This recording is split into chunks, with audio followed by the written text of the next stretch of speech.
and rip all the packs right now? Dude, we hit a dark cry the other night. It was nasty, bro. It was I nasty. know. I know. Well, I love you, bud. Have a blessed day. Love you Drive. too, man. Yeah. Take care. All Talk to right. you later. Yeah. And tell everybody about Monday's episode too, because that's going to be lit Hell with yeah. Kawa. Yeah. Yeah. So if everybody that's watching right now, stay tuned for Monday's episode. It's going to be a good app. A lot of good information too.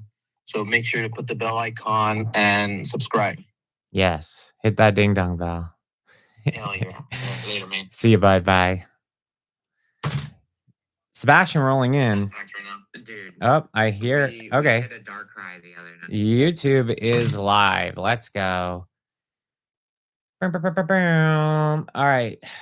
Let's we're about to start fixing some stuff here. We're just getting things started. Come and hang out with your boy. Come and hang out with your boy. Let's try and go live on TikTok as well. Why not? Why not? Let's try and do all three major platforms.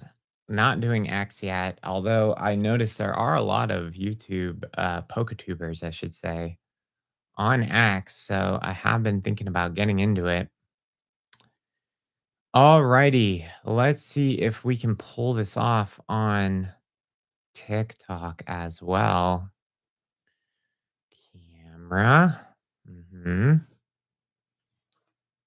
Boom, boom, boom, welcome in, everybody. We're about to fix a first edition Magikarp. And I feel really bad for this client because I have been hanging on to this card for far too long. I'm going to be very happy when we're done with this here. And it's got a fat crease, so if you want to stick around and see a crease get removed on the back, today is your day. Don't forget, you can go and head over to the link, pokemastercenter.kizom/live. We do have Ascending Heroes and other things you can purchase on there that will stop me dead in my tracks. And we will rip it for you. Rip and ship it, baby. Welcome in, everybody. All right. Let's have some fun here. Going live on TikTok as well. Going live on TikTokies. Let me hit this button. And we will. I need one more. Camera on this. You can see the setup on YouTube, the setup on Instagram, insane. High production value here over at Pokemaster Center. Should be applying my skills to building software and have nothing to do with Pokemon. But instead, my wife is begging me to stop this, but I can't stop, won't stop. Going to run it. Going to run it. We're either running it to a milli or we're going bankrupt, baby. Isn't that right, kitty? Isn't that right? Give me a second here, ladies and gentlemen. I'm just getting the TikTok live going. The TikTok live going. And then we will get started here. Oh boy, this live studio in here does suck. I am not impressed. I am not impressed with their thingy wingy here. Scenes, can we do what I think I want to do here? General, display capture camera. Okay, come on. That did not work. That actually sucked. Come on, this is stupid. Okay. Add camera.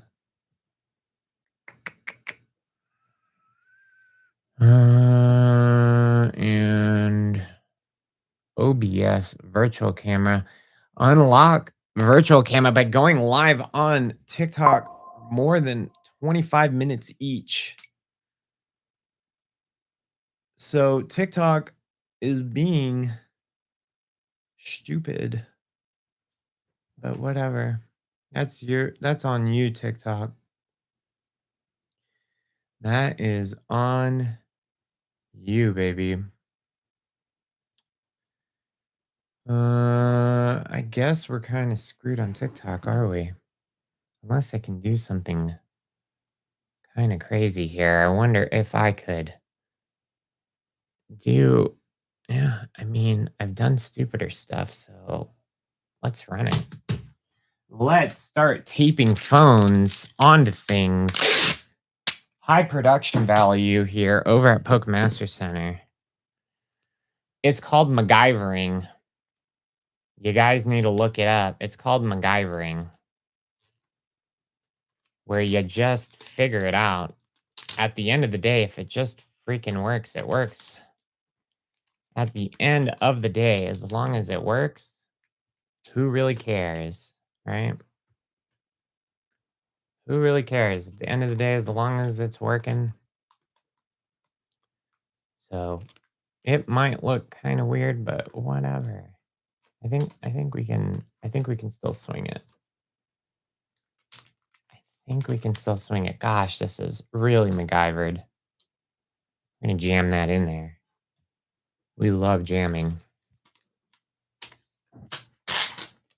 Let me see if I can just jam it a little bit more. There we go. Oh, jam it. Okay. MacGyvering, duct taping a phone to another phone while it's attached to a thing that's on a phone. That is called Inception phone, baby. We're just strapping everything to everything here. Look at this. You see that? It's like a phone on a phone. I love it. Okay. We are going to fix some cards today. At any point, if you're getting bored, you can go down and head over to that link there and support your boy. And we can rip some pitch black together too. We can even rip some pitch black together. There we go. I think we figured it out for Tiki Takis. Rotate. All right, we got that. And flip it. Beautiful. Beautiful. All righty. I'm digging it. I'm picking up what you're putting down. I am picking up what you are putting down. All right. I'm going to hit the go live button here on TikTok. 3 different platforms all at the same time. We don't favoritize here. We don't favoritize here.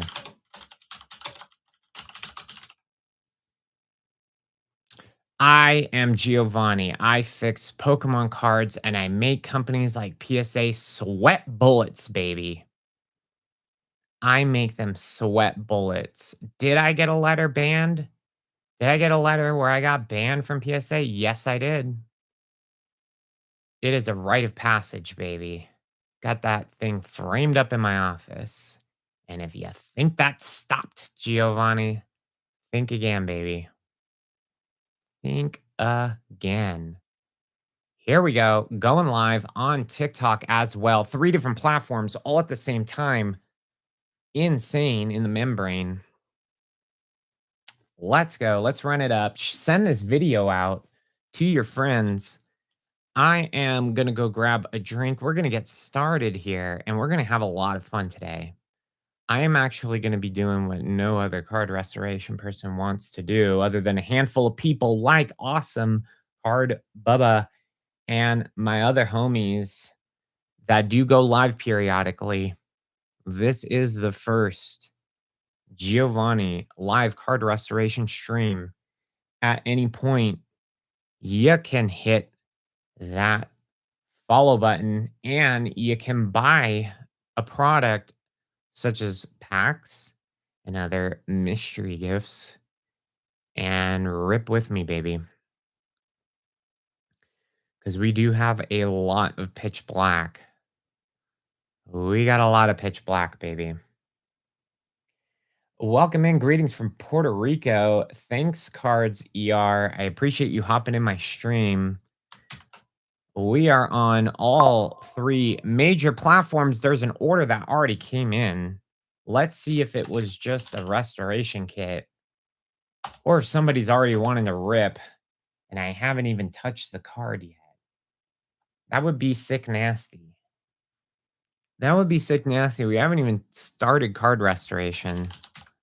And there's already an order rolling in. There's already an order rolling in. I don't know who. I don't know what. I don't know how. Let's see what they ordered. And it is a restoration kit. It is not product. Thank God, because I want to fix this card. I want to fix this card right now. I'm not trying to rip just quite yet. Everybody on TikTok, just heads up, I will be ripping at the end. If you do make a purchase here on TikTok Shop, feel free to hang out because I will be ripping at the end for anybody who does purchase. We had a lot of fun last night. I had so much fun last night on my stream, baby. Whoever was there, thank you for pulling up.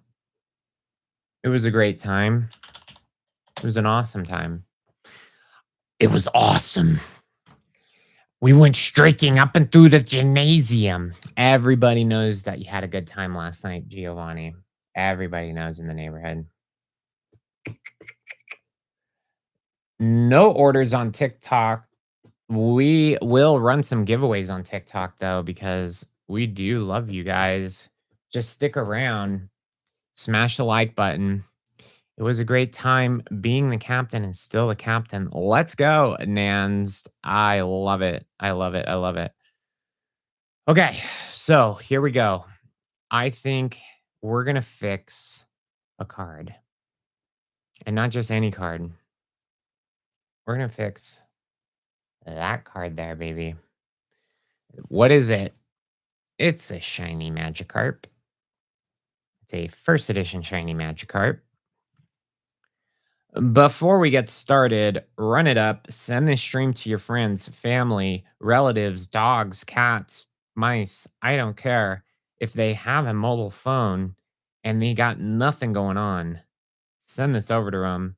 Tell them this dude fixes cards and he's about to work his magic live. And what you're about to witness is history, ladies and gentlemen. Giovanni's first ever live stream fixing cards. Because that's what we do. We don't gatekeep. We don't gatekeep. Yo, man, how's it going, Alex? We don't gatekeep around here. Nope. Not allowed. Ashes to ashes, dust to dust.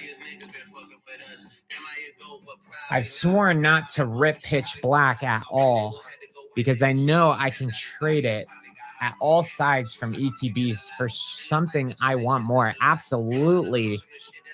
Nothing TCG. Go give him a follow. My homie who does a ton of my edits, my #1 editors, go check out TCG Studios. If you need good editors, go run it up with them, baby.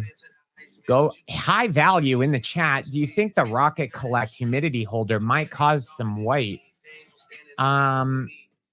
It just depends how you slide it in and out of there. That's why those things pop open, right? It's just how you slide it in and out of there. Run it up. Do you do restorations for people? I do, but however, my queue is closed, baby. Everybody wants Giovanni to fix their card. Can you fix my card, Giovanni? Can you fix my card? Yes, I can. If you can get it to me is the problem. One day I will do this full time and we'll run it up. That's what she said Red Pill TCG. What's up, Red Pill? One of the homies that supported one of my first TikTok streams and bought some stuff, and I appreciate you. We love our customers. We love the people that support us. We absolutely love you guys. We absolutely love you guys. Let's see if we can get... Let's see if we can ramp this up, baby. Let's see if we can run it, baby. I need one more screen open so I can see all three chats at the same time. YouTube, Instagram, TikTok, all three. Saying those reduces the discoverability of my streams, but I don't care because we're going to do it organically, baby. Y'all are going to help me by sending No Syndicate Card Show. I'm going tomorrow, baby. Welcome in. I just opened YouTube chat. We do have YouTube homies in the chat. Shout out all of my homies here. Cody, Chris, Mitch, welcome in. Dumb question. Have you ever heard and put a card in the press upside down? I've put cards all different kinds of ways in the press. There's no right or wrong way. The worst thing you can do is ramp up the temperature too high. Try not to cross 145. That is too hot beyond that. It is more about the heat than it is anything else. However, I do like to put my card face down in the heat press. I don't want to shrink the front. You don't want to shrink the plastic on the front. Let's go. Yes, Crown Cards Pack in the chat, in the YouTube, all three platforms at the same time. Who's out here doing this kind of stuff? Who's out here doing this kind of stuff? I'll be right back. I'm grabbing the water and we're going to fix a magic card today. We're going to fix a crease live. Nobody does this crap. Stick around. Here we go.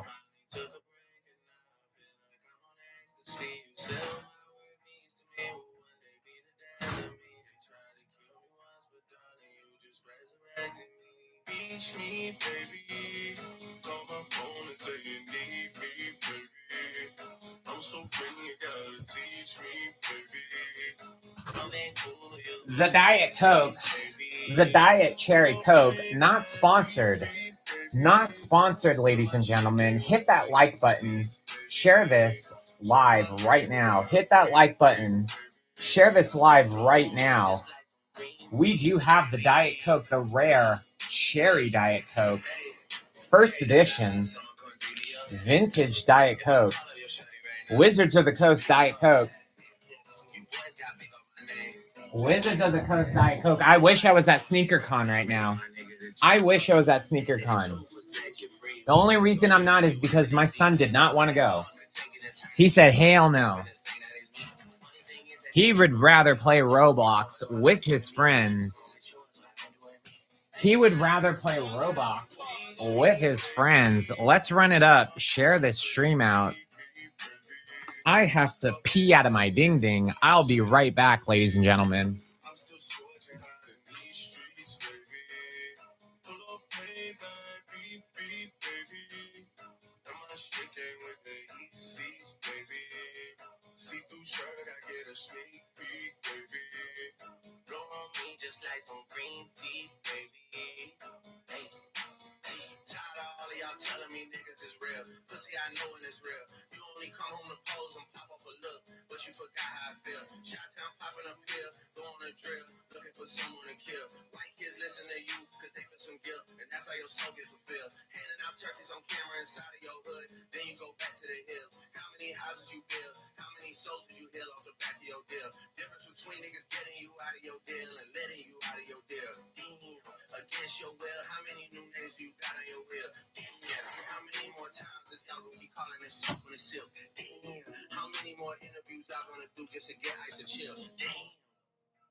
That's just how I do it, baby. For real, yeah. We're going to fix a crease live, ladies and gentlemen. What do you do for whitening on the back? You leave it alone because if you paint it, it is altered, baby. We don't alter cards. We restore cards. Conservation, original parts, ladies and gentlemen. 1968 Mustang, all original parts, baby. Let's do this.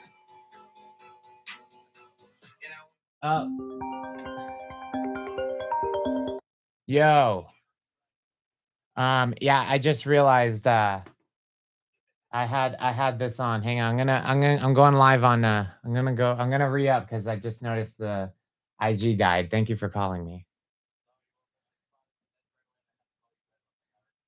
Yeah, I just realized when you called me, dude, I saw the music was going out of it into there, and I'm like, oh my goodness gracious. So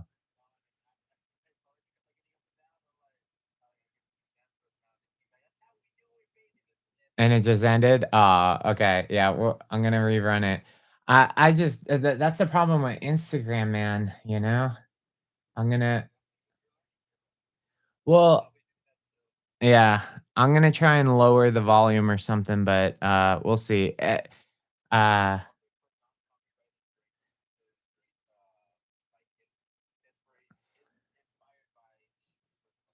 yeah, yeah. It's weird. It's like YouTube doesn't care, and you know, TikTok doesn't care, but of course, Instagram for some reason. It's probably because they're paying a fortune for the music rights on reels and stuff. So who knows? But anyway, thanks, man. All right, bye. Sebastian Polka Cleaning Shop. Sebastian Polka Cleaning Shop hopping in, telling me that the IG died. Live card restoration. Let's try and rerun it on IG and let's get started after this. Sorry for the delay, but we are a work in progress here. The best way to learn anything is by doing. The best way to learn anything is by doing. Let's go. Yeah, I know people can do OG paint, but not what I want to be doing, guys. I don't want to be coloring cards. I don't trim, I don't reback, and I don't color cards. No.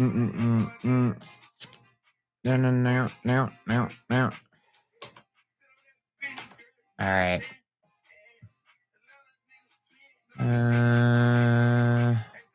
Settings. Let's get live on Instagram again. I guess we're gonna have to stop the music right when I hit go because it sucks as a platform, but whatever. TikTok. What's up, TikTok? What's up, YouTube? Let's do this.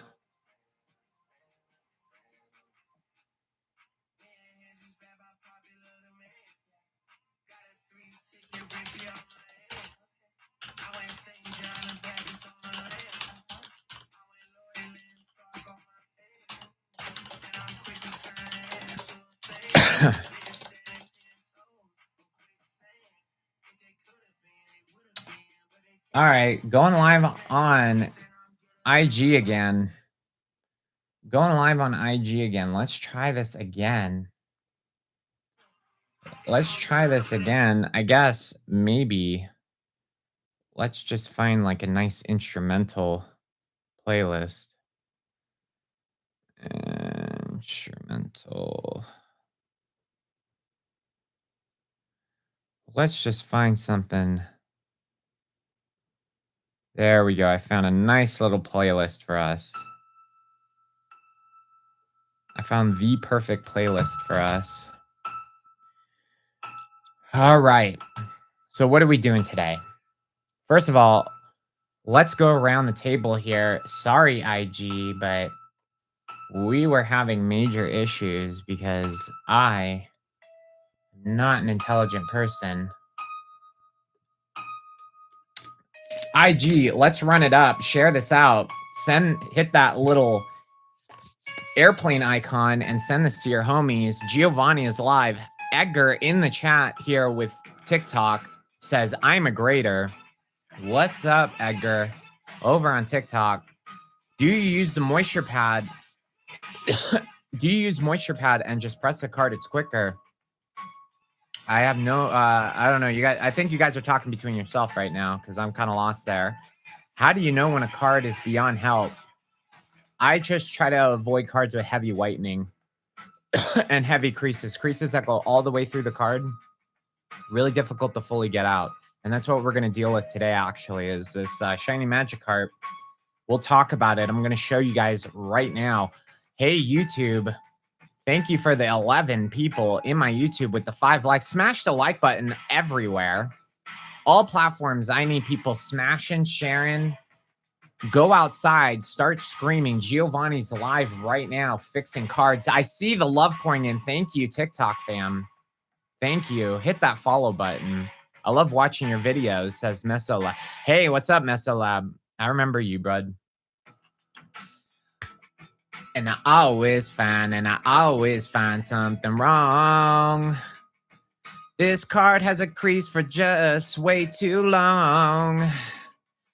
Luckily, Giovanni's in the chat and live. He's going to show you how to fix that shit inside. First, you take your crease tools that you can get from homie. And then we're going to use some moisture to pop those creases out. You need to make the card thicker. That's why you see the card tacoed. But hey, man, don't run away. Share this much as you can. Freestyle for all of y'all. Freestyle for all of y'all. Freestyle for all of y'all right there. Not bad, huh? Not bad for government work. Not bad for government work. Eric Dorr with the vending pulls. We are going to run all of the pulls at the end, guys, because I want to fix this card first. We're going to fix. And if you guys buy something from Home Dog, we're going to rip everything at the end. We have 2 cards to fix. So let's jump into it. Chat, I'm going to be looking away for a little bit. Save your questions for when I say, does anybody have questions? Because I am going to be locked the freak in right now. Let me give you a rundown of what is going on here. Let me give you the rundown, okay? Here's the sitch, as the cool kids would say. Here's the situation. We're in the situation room with Giovanni. We are in the situation room. What is this? This is a MacGyvered device here. It's basically a thermos with a mat, an EVA mat, duct tape to it. You may ask yourself, what on God's green earth? What is he doing? Well, if you watch Cardboard Alchemist, you will probably have a good idea of what is going on. You will probably have a very good idea of what is going on. If you are subscribed to the Cardboard Alchemist Patreon, you already know what that is about. So let's show you guys these cards. Let's kick on the light. Let's kick on the light. I am sorry, but TikTok, for some reason, it's a little tight here. It's going to be a little hard for you guys to see. In fact, let me see. Shoots, I can't flip it. Shucks. Let me see if I can. Will this work? Hey, okay. That. Hang on, TikTok fam. I'm getting you right. I'm getting you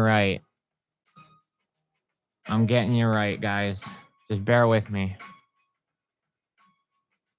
Boom.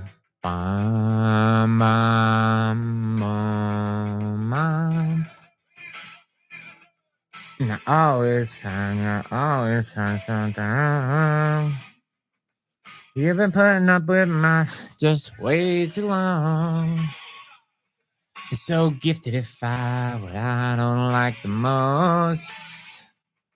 So I think it's time for us to have a toast. Let's have a toast for the douchebags. Let's have a toast for the assholes. Let's have a toast for the scumbags. Every one of them that I know.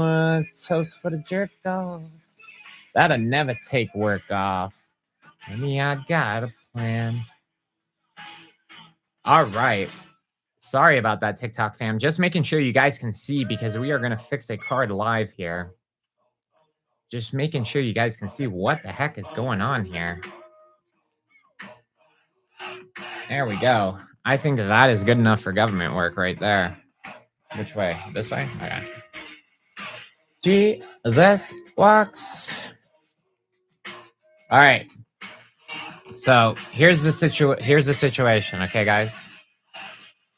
I got these cards a long time ago. About 6 months ago, a guy said, "Can you fix my card?" I said yes. And we're skipping that one. Okay.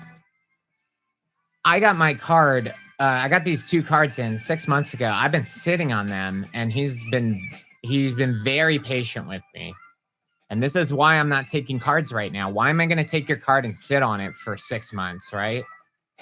So I paused my queue back then and slowly but surely been churning through everything. I only have like 4 or 5 customers left and I'm done in my queue. Then I'll open it back up. So,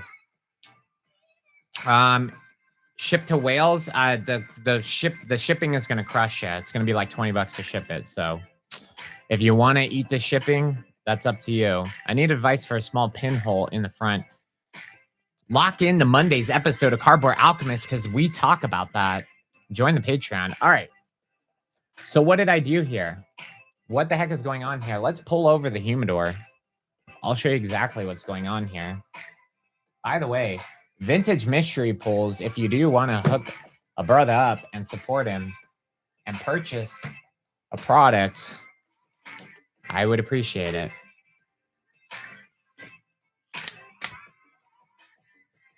All right. Thank you for everybody that's being very patient, that's been waiting in the beginning. I will run a giveaway at the end. Here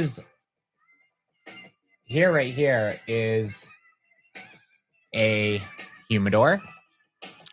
I sell these. And they're great. They are solid. Now, mind you, coming soon to a e-commerce platform near you, introducing my humidor, baby, the Gem Card Care humidor.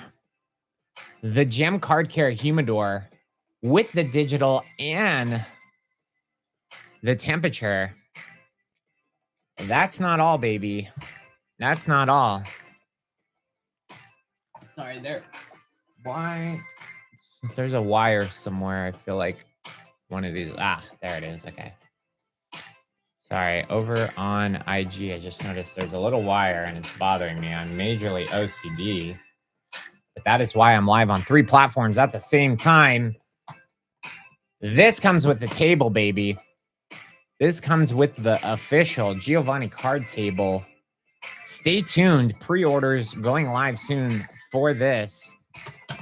Not only are those built perfectly for cards, but guess what? They fit. They fit the Rocket Collect humidity holders perfectly. They fit them perfectly. I'm going to back up just a little bit for TikTok fam because for some reason it is super duper zoomed for them. There we go. Looking better, feeling better. So, lock in. Coming soon, the Gem Card Care humidor. Going to spend a giant fortune on getting those. The only way Giovanni's going to keep going is for your guys' support. So, thank you so much for everybody that has supported me in this adventure that I started 4 years ago. Let's go. Can we speed it up? Jeez, relax, doing what he wants. Yeah, I'm going to maybe ban you if you're gonna be a jerk. So chill out. Chill the heck out. All right. Okay, what are we doing here? We got 2 cards in this batch. We have a Shiny Magikarp first edition. What did I do? There's a tray on the bottom of this. Okay.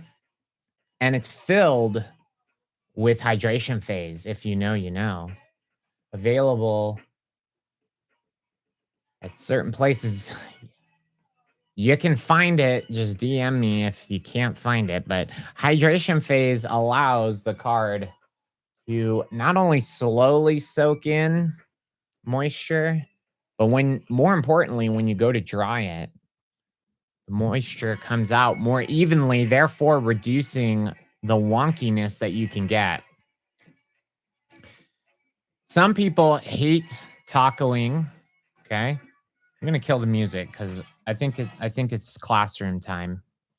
It's classroom time. Everybody get on your everybody bust out the notebooks. Everyone bust out notebooks because about to start talking. Just shop isn't showing up on the live. Yeah, we're not ripping right now. So, but we will later. We will later. Okay. Everyone thinks this is bad. And it is if you don't dry it properly. However, I want to show you the back of this card. Because the reason that we did this is because I'm gonna I'm gonna show it to TikTok fam, and then we're gonna go around and then we're gonna show it to everybody else because um I'm working with three or four different cameras. There's a crease going all the way through this card. So if you look very closely, and I had before pictures, it was nasty, right? All the way through. You can see it right there. When you have a crease that's going that badly all the way through, luckily, the way that the card was creased was only on the back, not the front. So if you guys do want to run around and buy cards to eventually fix yourself or send to somebody, it is best to try to, if it does have a crease, try to find one with a crease on the back. More importantly, make sure there's no whitening on the crease. What do I mean by that? Well, let me find an example card here. So that way you guys can kind of get a clear picture of what I'm talking about.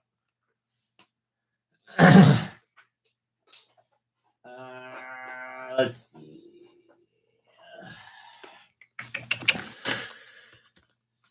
Let's see. Okay, here's a perfect example. All right. So TikTok fam, you see that crease right there? The reason this is no good is because if we hit it at a certain light, you can see there's paint missing. And I know people in the chat were saying, can't you get the paint? Can't you get the paint? You can get paint for this edge, but doing this part is a rosette pattern. Bottom line, don't do it because it will come back altered. They will see it. They will see it. We don't do it anyway because I don't like painting, coloring, trimming, or rebacking cards. So for you guys here on YouTube, let's get that angle there. You see that? We don't like that when there's whitening. So if you're looking for cards to fix or restore, and then finally, the IG folks, hang on one second, IG. I just realized y'all aren't seeing what I'm dishing out. Give me 1 second here. Where is there it is. Okay. How can I get this back in here?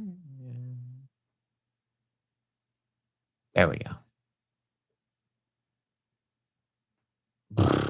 That was not what I wanted to do. There we go.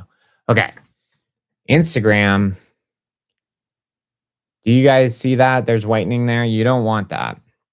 Luckily, this guy knew what he was doing. He bought one that didn't have any whitening along that crease. And if we get it really close there, TikTok fam, you can kind of see that. Instagram and YouTube, take a look because there is a fat crease going all the way through this card from about right here up to there. And it looks a hell of a lot better by just putting it in the humidor. It looks a lot better, but what we're going to do now, and this was covered on the Cardboard Alchemist podcast, is we're going to use a curved piece of machinery here called a thermos. Very advanced. And guess what? A tacoed card fits perfectly on here because we do need to push those paper fibers down, right? We do need to put okay. Um someone I TikTok fam, I'm about to start banning people. Be very careful. Be very careful. All right. I'm going to take a large penny sleeve. What do I mean by large? Exactly what it sounds like. If you just look up thick penny sleeve, you'll see these are wide, like wide penny sleeves, right?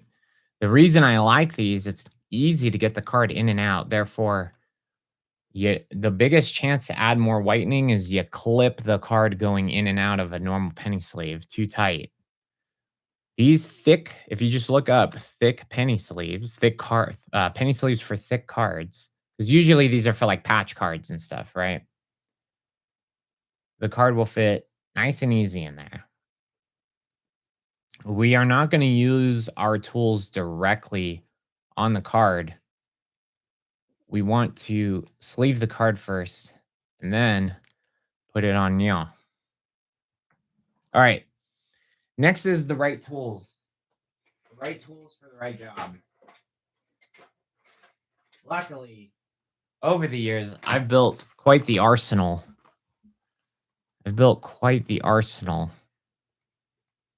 Of different tools here.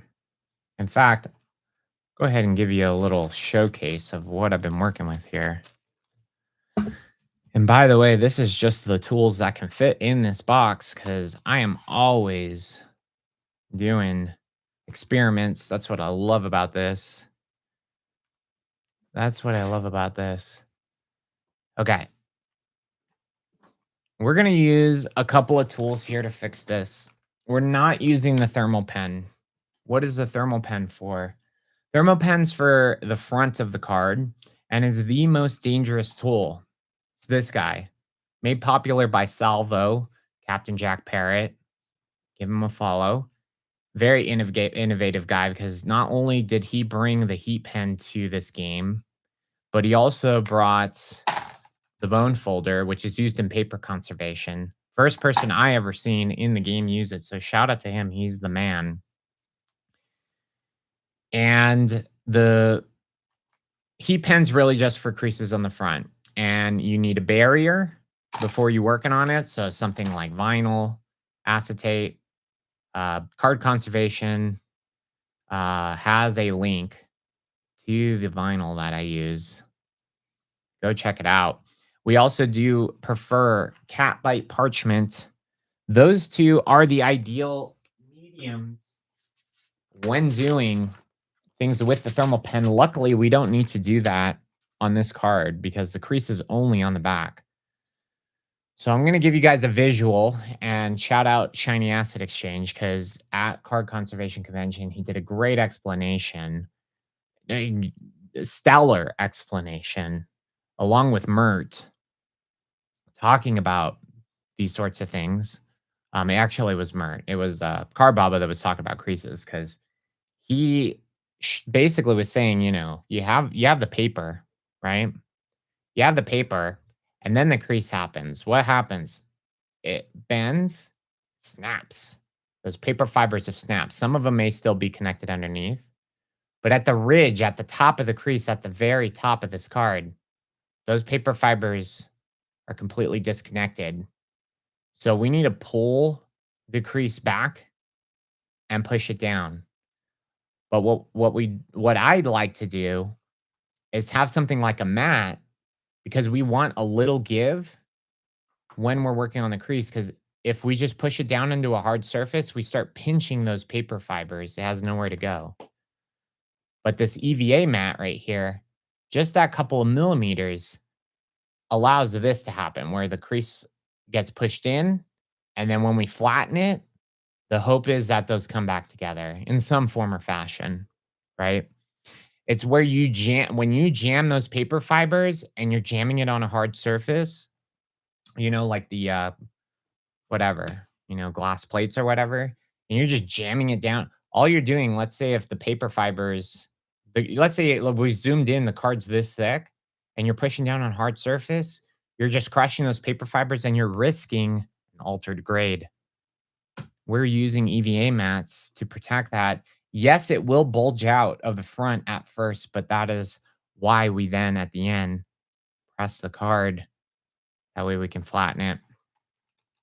Again, if you are asking questions in the chat, bear with me. I will stop. In fact, let's stop for questions. Does anybody have any questions before we continue? We are going to take this card and work on this crease, and I'll kind of show you exactly what I was just talking about.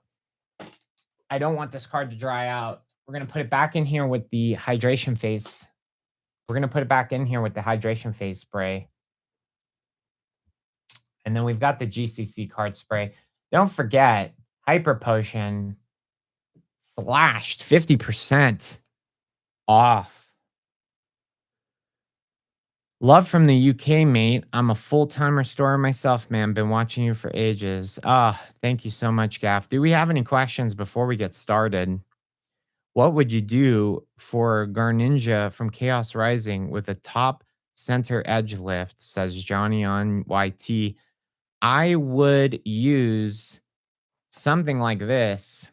There are two ways you can do it. One, stick it in the humidor for 15 minutes.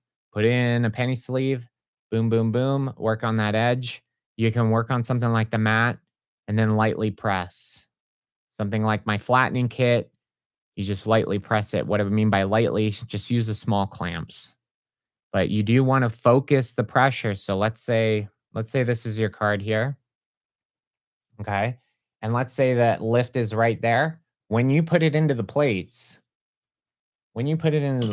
try to take, you can use those light spring clamps. I don't have them at the moment, but put a heavy duty one right over where that lift is. You don't need to overdo it, just a little bit, and let it dry. But you need moisture in it for it to lay back down.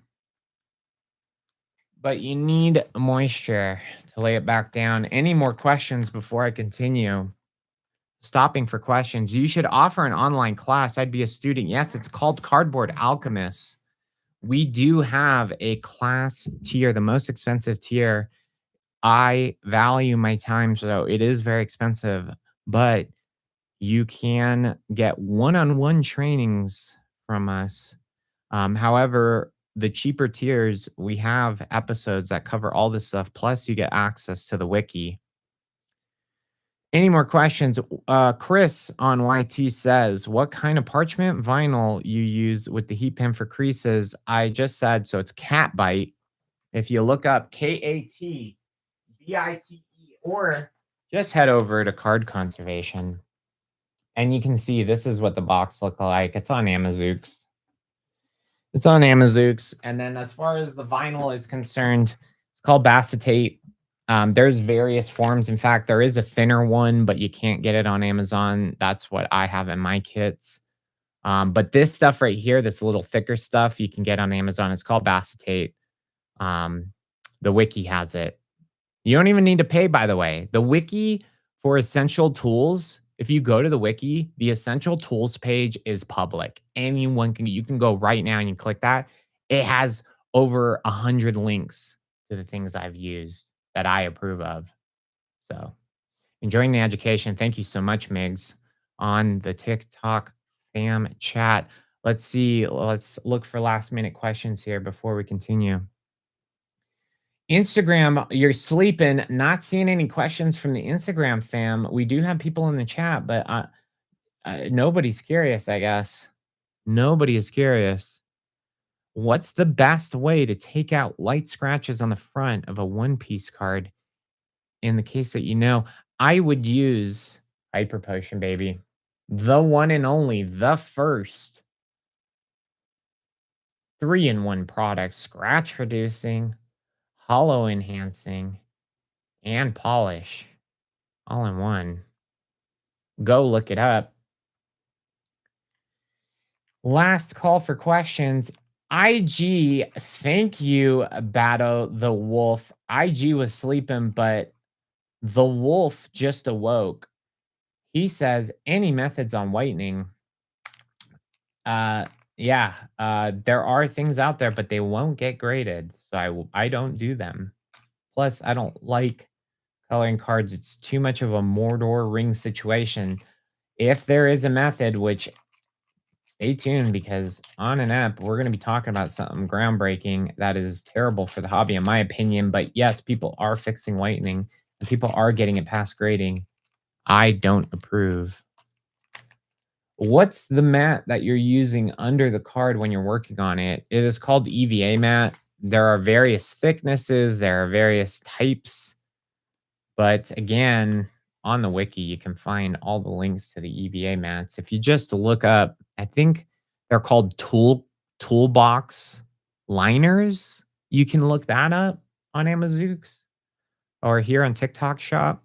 I'm sure they got it on there. Some person's probably selling that. They also do come in Giovanni's card cleaning kit. You get a part of that. I do have a complete restoration kit. If you want to dive headfirst into restoration, you can pick up the complete Pokemaster restoration kit, which comes with everything but the heat press, basically. Okay, let's go through a couple more questions and then let's jump back into the restoration. On TikTok, I don't know. My question ain't getting through on IG. It's lack of humidity holder for a back crease. So tacoing is good then. That is a amazing question, Bees. That is a great question. I'm very glad you asked that question because obviously, Bees, you've been paying attention. Bees is locked in. I smell a Cardboard Alchemist cult member. He's in our Discord, I bet. Yes. So I have a sinking suspicion, and we saw this before. B says, yes, I have been. Heck yeah, I am. Thank you so much, Bees. DM me, Bees. I am going to hook you up with a free month of Cardboard Alchemist Patreon for being a homie from a brother from another mother. Yes, tacoing, I believe, and this is still a theory. This is not me preaching, saying that this is exactly what you need to do, okay? We're all learning here. This is all trailblazing, okay? We have no idea. We're not a hundo on everything. But I believe with creases, the more moisture you can get in the card, the better. The more moisture you can get in the card, the better. The more we can puff up those paper fibers, the more we can increase the thickness of the card to get those creases down, I think the better. I have a sinking suspicion and I love Rocket Collect. I think, in fact, for indents, that is ideal. Indents, it is the key tool.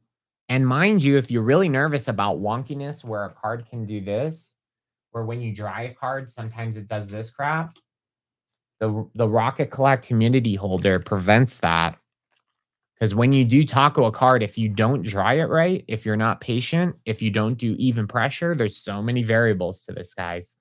If you don't do like the 20 different things, making sure your dust or the plates are clean and no dust particles, making sure you're using the right barriers in the plates. There's a whole bunch of stuff. Go look at the wiki. There's a whole write-up on it. You do need the Patreon access in order to access this advanced information. But basically, for creases, when me and Sebastian were using the heat pen in the Patreon episode, probably about 3 months ago or so, maybe even a half a year ago, I'm not sure, but we did different humidity tests where it was a little bit of humidity, then we tacoed a card, then we started doing humidity storm, which is even more moisture. There is a fine balance here though, guys, because by adding any sort of moisture card, you will introduce texture on the back, which you need to get rid of. So there's moisture damage that can occur. And then to reverse that, we do a method that Sebastian invented called the anaconda squeeze, which we're actually going to do today. And that is my sinking suspicion that We want more moisture when we're dealing, especially with the crease going all the way through the card. How is using the thermal pen without ruin it all? You just got to make sure you're using the right barrier. How do you deal with white dots on the corners? I just live with it. Some people paint it. I think it's despicable, in my opinion, bad for the hobby. How would you feel if you bought a PSA 10 and you found out the person you bought it from added paint on the back that was not original? Even if it was original, was not from the same card. I'd be pretty pissed. I would be pretty pissed. Don't do it. There are products out there people are selling and they're ripping your head off. It's not going to get graded. Very rarely do those things get graded. They are slipping between the cracks with companies like Tag. Now they're starting to get tighter and looking for this better. Thank God. But I have allegedly heard of Tag 10 gold stars and other cards that have made it through, and that is kind of scary. So what's the best number to hit and how long? Not sure exactly what you mean by number. How can I polish? Buy Hyper Potion. I found parchment paper that doesn't leave texture. Magical stuff. Yes, that's what the cat bite is. Great parchment paper for hydro pump, immunity storm. Welcome in, everybody. I see a lot of okay, last questions, and then let's get started here. Can a 9 have a potential to be turned around into a 10? Yes, I've done it before. It is hard, especially when you're sending to PSA a vintage. PSA is pop controlling vintage like crazy. I've got my tinfoil hat over here. Don't tell me otherwise. They know it. They won't say it. They're putting cards in cellophane wrap. I think something bigger is going on with that. I don't think that they're doing it just to protect the card. Who knows what the real reason is? I do want to call up PSA and ask them on Monday. I'll use a fake voice so they don't know it's Giovanni. I'll call him up and be like, "Hey, it's Brock. Why are you guys putting cards in Myla? Are there any ways to fix shininess on a card? For example, sometimes pressing down a pen too hard leaves shiny on the back and pressing the area too hard. Any way to fix this? Only way I've been able to fix that, Soft Akko on YouTube, is by rehydrating the entire card, meaning putting it into a humidor and repressing it with parchment. That has been the only way I've been able to get shininess out of the back, but yes, it is possible. Is there any way to fix indented scratches on the back? Rocket Collect humidity holders are just tossing into a humidor and using something like the facial roller, which, by the way, we do have some pretty sweet facial rollers coming out soon. Custom gem card care facial rollers. All right. Let's go. Let's go. I think let's jump into this.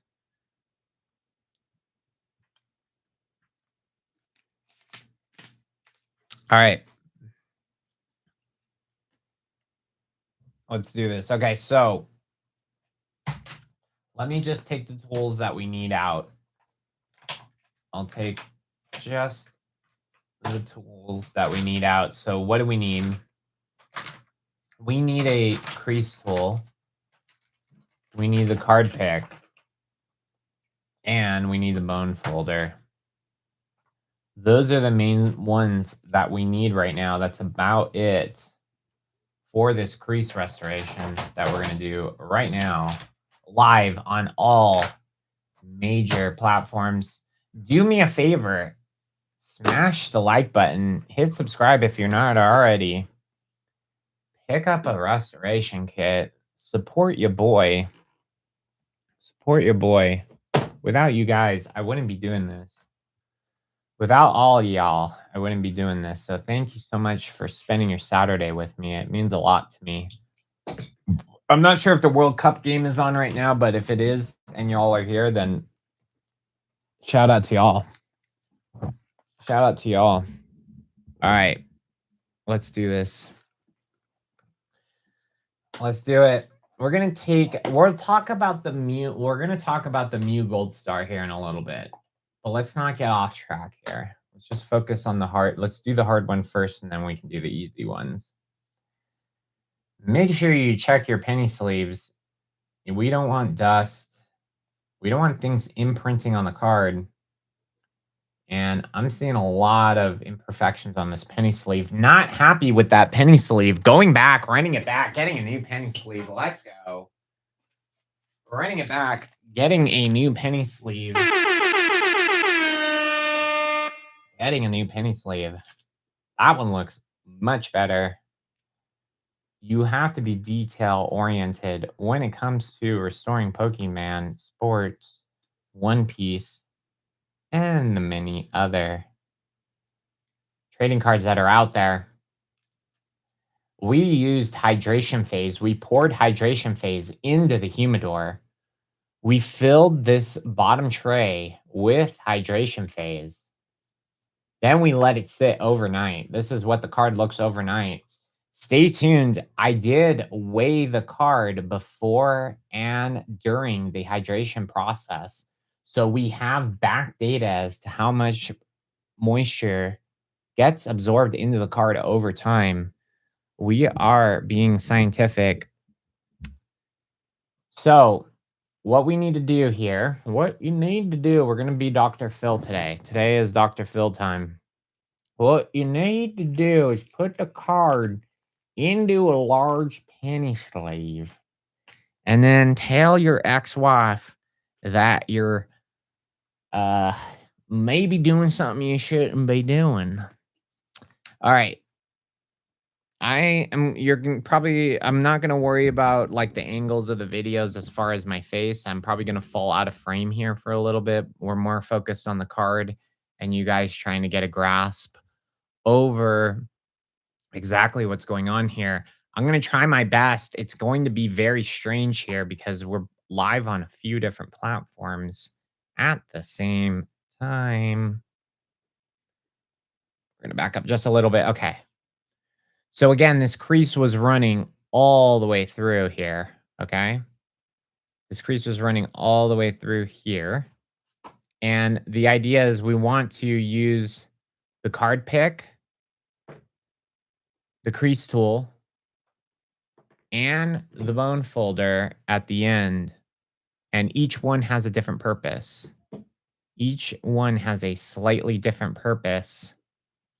Hang on, TikTok fam. I'm going to try my best to, whoops, what just happened? Hang on. Something terrible just happened. Hang on, my feed just died for, the feed just died on the Droid Cam here. Give me a second. There we go. Sorry about that. All right.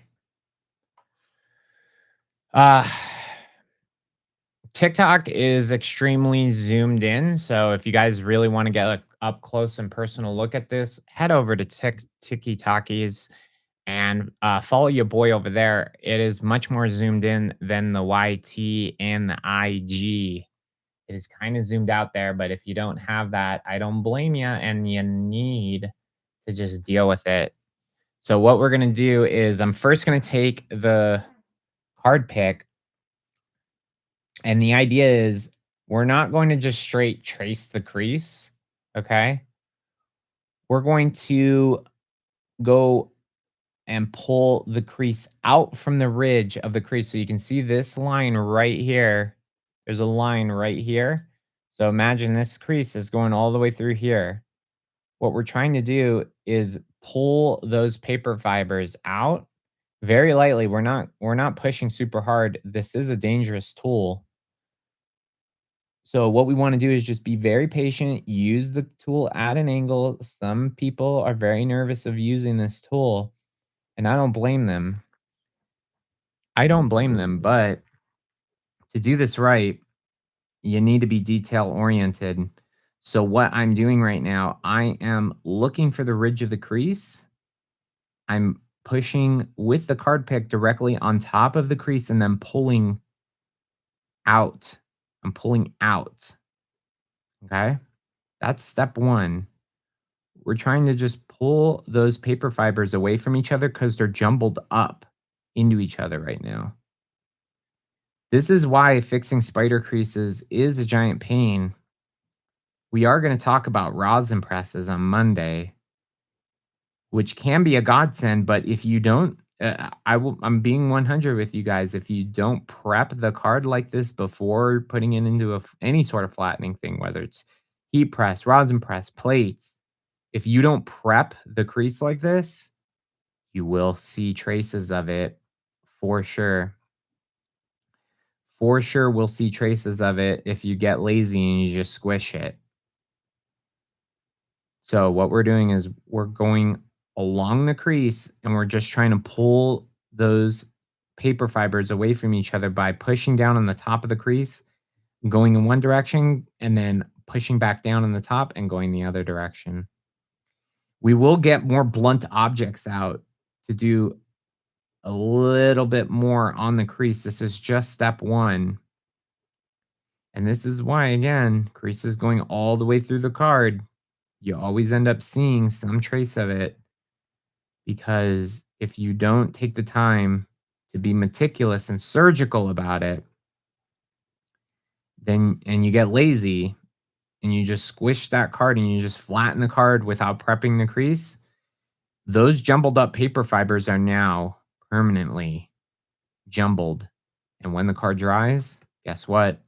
Those jumbled paper fibers puff back up and you see the crease again. You see the crease again. Card restoration takes a long time. Some people say $250 for a crease, $1,000 for my Rayquaza to fix it. Why so expensive? It's just a crease, which I tell them, then you do it. Then you fix it. If it's so easy, go ahead and do it yourself.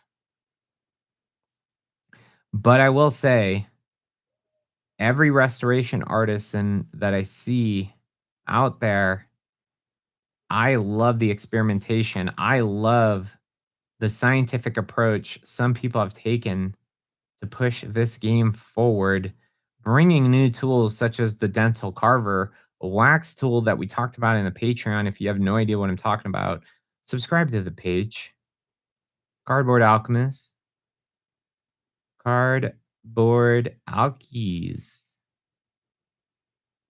All right. We're about halfway through. You can see how meticulous of a job this is. You can cut corners if you want, but Geo doesn't do that. We take our time. Card restoration is a time-consuming thing for creases and indents specifically. Drawing a card. So just heads up what I'm kind of seeing here. And sorry, I don't. Yeah, it's kind of wonky in certain spots. In fact, here, YouTube fam, I think I can fix. You can customize your zoom on YouTube. Yeah, give me a second, guys. Give me a second.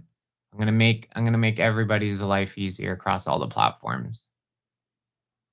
I'm gonna make everybody's life easier across all the platforms. Okay. How's that? How does that look? Much better? Much better? How does that look on YouTube? How does that look on Instagram? I'm thinking you guys are seeing it much better now. TikTok, you already had a nice shot of this card, so nothing I needed to do there. Hope that helps you guys see a little bit better. Now, again, like I said, I'm tracing the crease. I'm on this part right here that has like probably 5 or 6 different like traces of lines here. I'm not even going to bother doing that because A, they're so light, I can barely see them. We're going to be using some of the other tools for certain things like that. So we'll explain that here in a little bit. All I'm doing is I'm looking for the big ones, okay? I'm looking for the big creases. So what am I talking about here? Do you see that right there? Let me pinpoint this. Let me pinpoint this. Right there. Do you see that line right there? That right there, we are going to trace that, okay?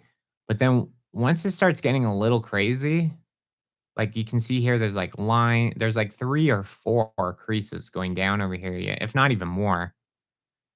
We can't really trace all of them reliably, so that's where we're gonna use a different tool, so just stay tuned, but let me trace just the top here.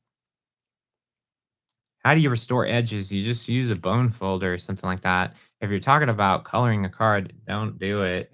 What's up, cardboard conservationist on IG? Follow your boy. He's in the page. He's in the page. YouTube fam, how does that look? Are you guys seeing the card a little bit better? Streaming on all 3 at the same time because Geo spares no expense. All right. So you can see here, I'm like holding this in a very particular way. I'm not jamming this straight down into the card. Okay. This is a very dangerous tool. We're using this at the edge of the card like this. Okay. We're going like that. We're not going down on it. Okay. Or at least this is not what I want to go down on. So all we're doing is we're pulling the paper fibers away from each other from the top of the ridge of the crease. We're going at an angle as to not to add whitening or screw up the card more. That's the last thing we want to do. That's the last thing we want to do. Okay. Awesome. Any questions about the pick tool? Good job last night in Baba's Live. Hey, thank you so much. Baba is the man. Mert spoke at Card Conservation Convention. And if you want 6 hours of classes, my main page, Pokemaster Center dot Kizam/CCC has 6 hours of tutorial footage that you can buy right now if you want a deep dive, or join the Patreon and get a 30% discount code for it as well. Hi, wanted to ask how to set up the humidor for creases. We just explained it earlier, but basically we threw hydration phase into the humidor, and that is what we're using now for. You can use distilled water. There's nothing wrong with that. But hydration phase does have an ingredient that lets the card absorb the moisture slower, therefore reducing the likelihood of texture. Not impossible, it still can happen. As well as allowing the card to dry flat. The moisture expels from the card at a different rate than distilled water. It is a magical secret sauce developed by Shiny Acid Exchange. Shout out Matthew, also spoke at the Card Conservation Convention. Go check that out if you use the heat press. He gave an amazing talk on how to properly dry cards. One Piece, all kinds of different stuff, different eras. He gives temperatures, times, stacks, exactly how to use the heat press. The inventor of the heat press method, in fact. Crown cards, just please go back to the beginning of the stream. Yes, and I fully explain it. I don't want to like sit here and re-explain stuff that people already saw. So let's keep rolling. Step 2. Now that we're done with the pick. By the way, we're racing against the clock. I'm kind of chit-chatting here, but typically you do want to start your work as soon as possible. The minute you take a card out of the humidor, bad things can happen. The card can dry out wonky. You need the card to dry flat. Okay. When we mix it, there was no IPA in this Pretty Flacco. The reason being is because the front had no creases on the shiny Magikarp. Had the front had creases and it was my card, then yes, I would have thrown alcohol in there. I have not been using IPA method on client cards because I still need to do more experimentation on it. But shout out Pretty Flacco. Obviously, he's in the page. Thank you so much. Cardboard Alchemist Patreon, where me and Sebastian talk about it. On the TikTok, Shroud Mirren. Personally, I do 15% IPA and 85% distilled water in my humidity tray. That sounds like a perfect mixture, buddy. Super OCD. Repairing cards could be cool. Hell yeah, man. If you are detail oriented, this is actually a very lucrative independent business where you can make your own hours, meet amazing people, and fix childhood cards every day. I'm seeing a new Pokemon card that I've never seen before, and I absolutely love it. Remember, we have this thermos here, a MacGyvered thermos that I taped a EVA mat to. The reason being is because this next step is where things get fun, and also people start freaking out. But we are going to literally, now that we pulled these paper fibers apart from each other as best as we could, we are now going to basically lightly indent the back of the card over the crease specifically. What we're trying to do, and this was spoken about earlier, broken fibers. Now we pulled them apart and we're going to push them down, then flatten. The hope is when we flatten, those stick back together. I hope that makes sense. I hope that makes sense. I have to pop my back because I'm kind of losing it right now. I hope everybody's having a good time. Oh, that feels good. I do have a pull-up bar in my office, and that felt extremely good. Okay. So like I was telling you guys, step 2 here. I just want to take the premium crease tools that come in the kit. I want to take the premium crease tools and I want to indent the crease all the way down. This is going to be tricky. Let me lock in. You guys need to share out this. You guys need to share with your buddies who've been interested in card restoration. You need to follow your boy. Tag people in the chat. Do an does somebody hate restoration? Do they absolutely despise Giovanni and what he's done to the community over the last few years? At him and then tell them he doesn't like people coloring cards, though. Why do you hate him so much? Maybe you can turn them for me. Maybe you can turn them into a super fan, because I do not like people doing that in grading because I think that is bad. I think that's going to cause serious, serious lawsuits down the road for super expensive cards. But that is just my opinion, and each person is entitled to their own. If they want to do it, that's on them. That is on them. All right, here we go. So again, the crease is going all the way through here, right? Hold on, guys. Hold on. I need to make sure I can see what the hell I'm doing too. Don't forget, we will be doing some pitch black ripping here after I'm done with these 2 cards. Stick around, support your boy, go pick up stuff, smash the like button if you have no money and you're broke. I don't care. Just follow your boy. Tell people about Cardboard Alchemist. Here we go. This is what dreams are made out of. We have that crease going all the way through this card. We are going to meticulously take one of the fine tips of the crease tool, and we are going to lightly indent the entire crease along the ridge as best as we can. We're not going to be able to do these spider ones that I was talking about over here earlier, but we are going to use something like this to try and just do our best. And that's all we can do. We do our best, right? We aim for improvement, not perfection. Let's go. All right. Sorry if I'm falling out of frame. And let me get this on. Okay. I think we're looking good now. So again, going through the card like this, and we're just trying to trace that crease. It's very difficult, guys. And you can see I'm indenting the card. The card is very easily indentable when you're doing this because there is so much moisture when you taco the card like this. There's so much moisture in the card right now from the humidor with hydration phase, the best way to hydrate your card, in my opinion.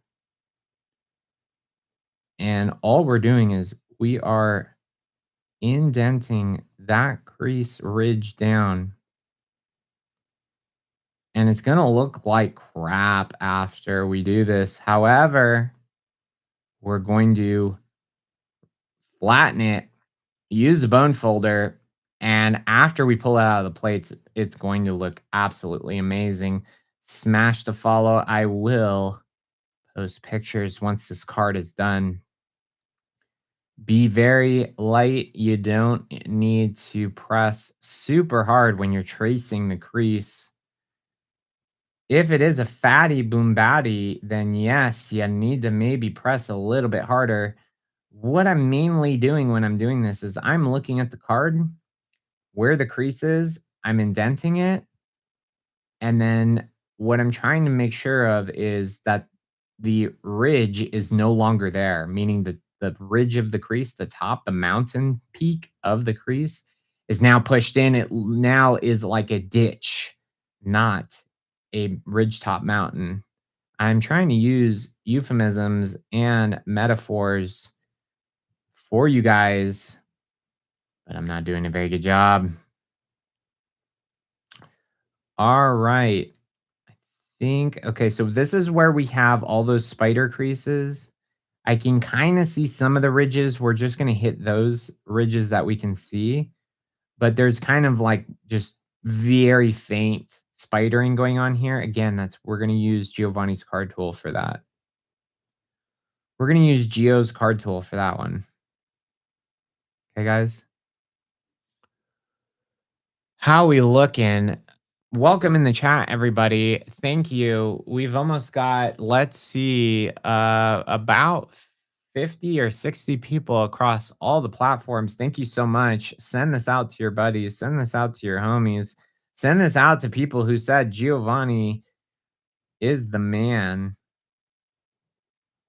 I put on my pants the same way everyone else in the chat does, but after I put my pants on in the morning, I make tens of thousands of dollars fixing Pokemon cards.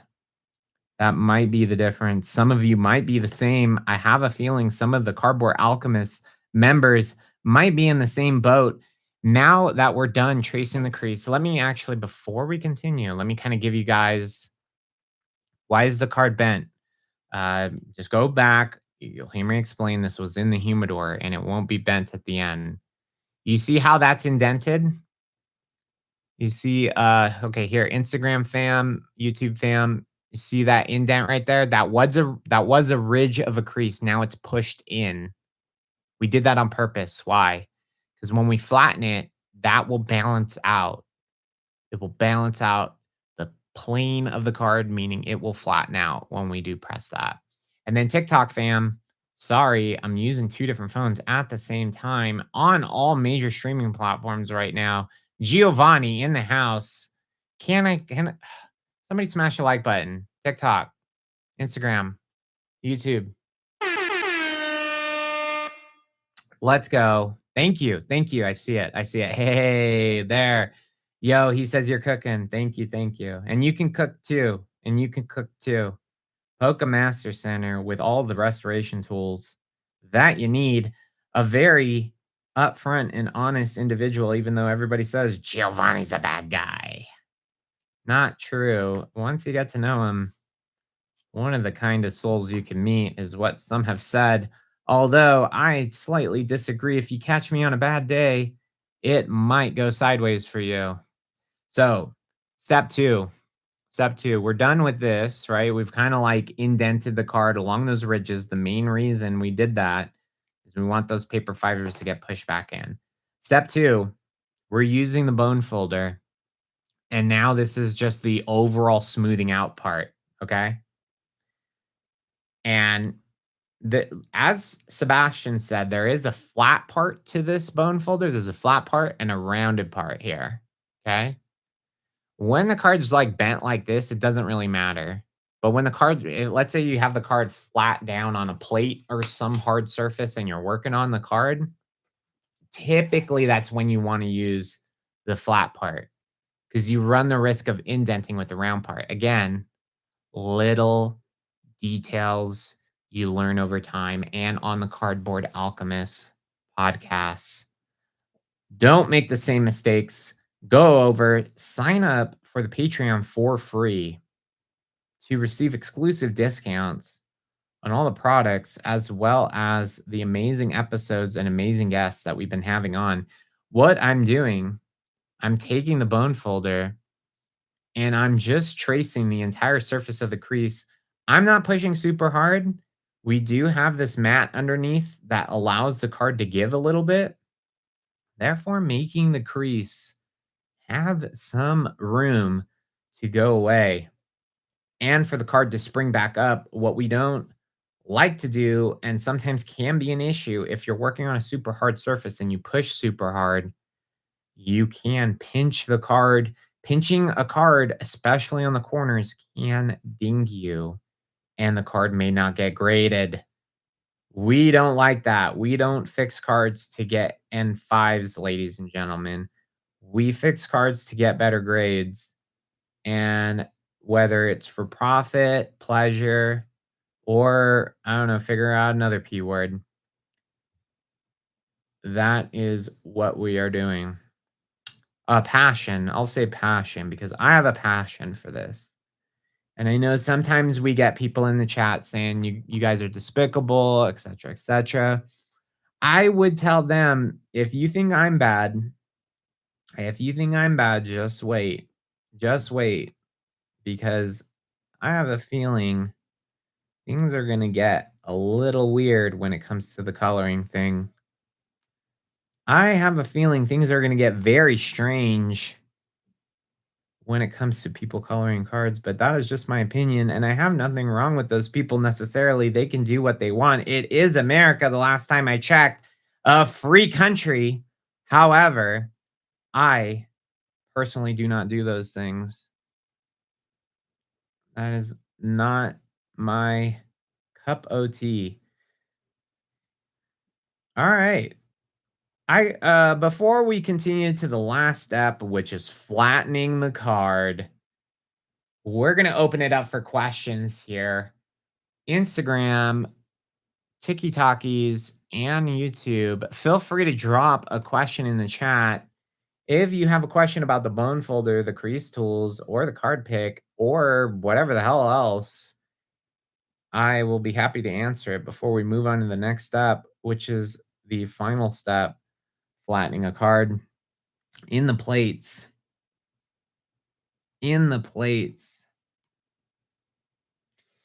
We get a question, how much pressure do you apply? When it comes to the card pick, very, very, very little. Okay.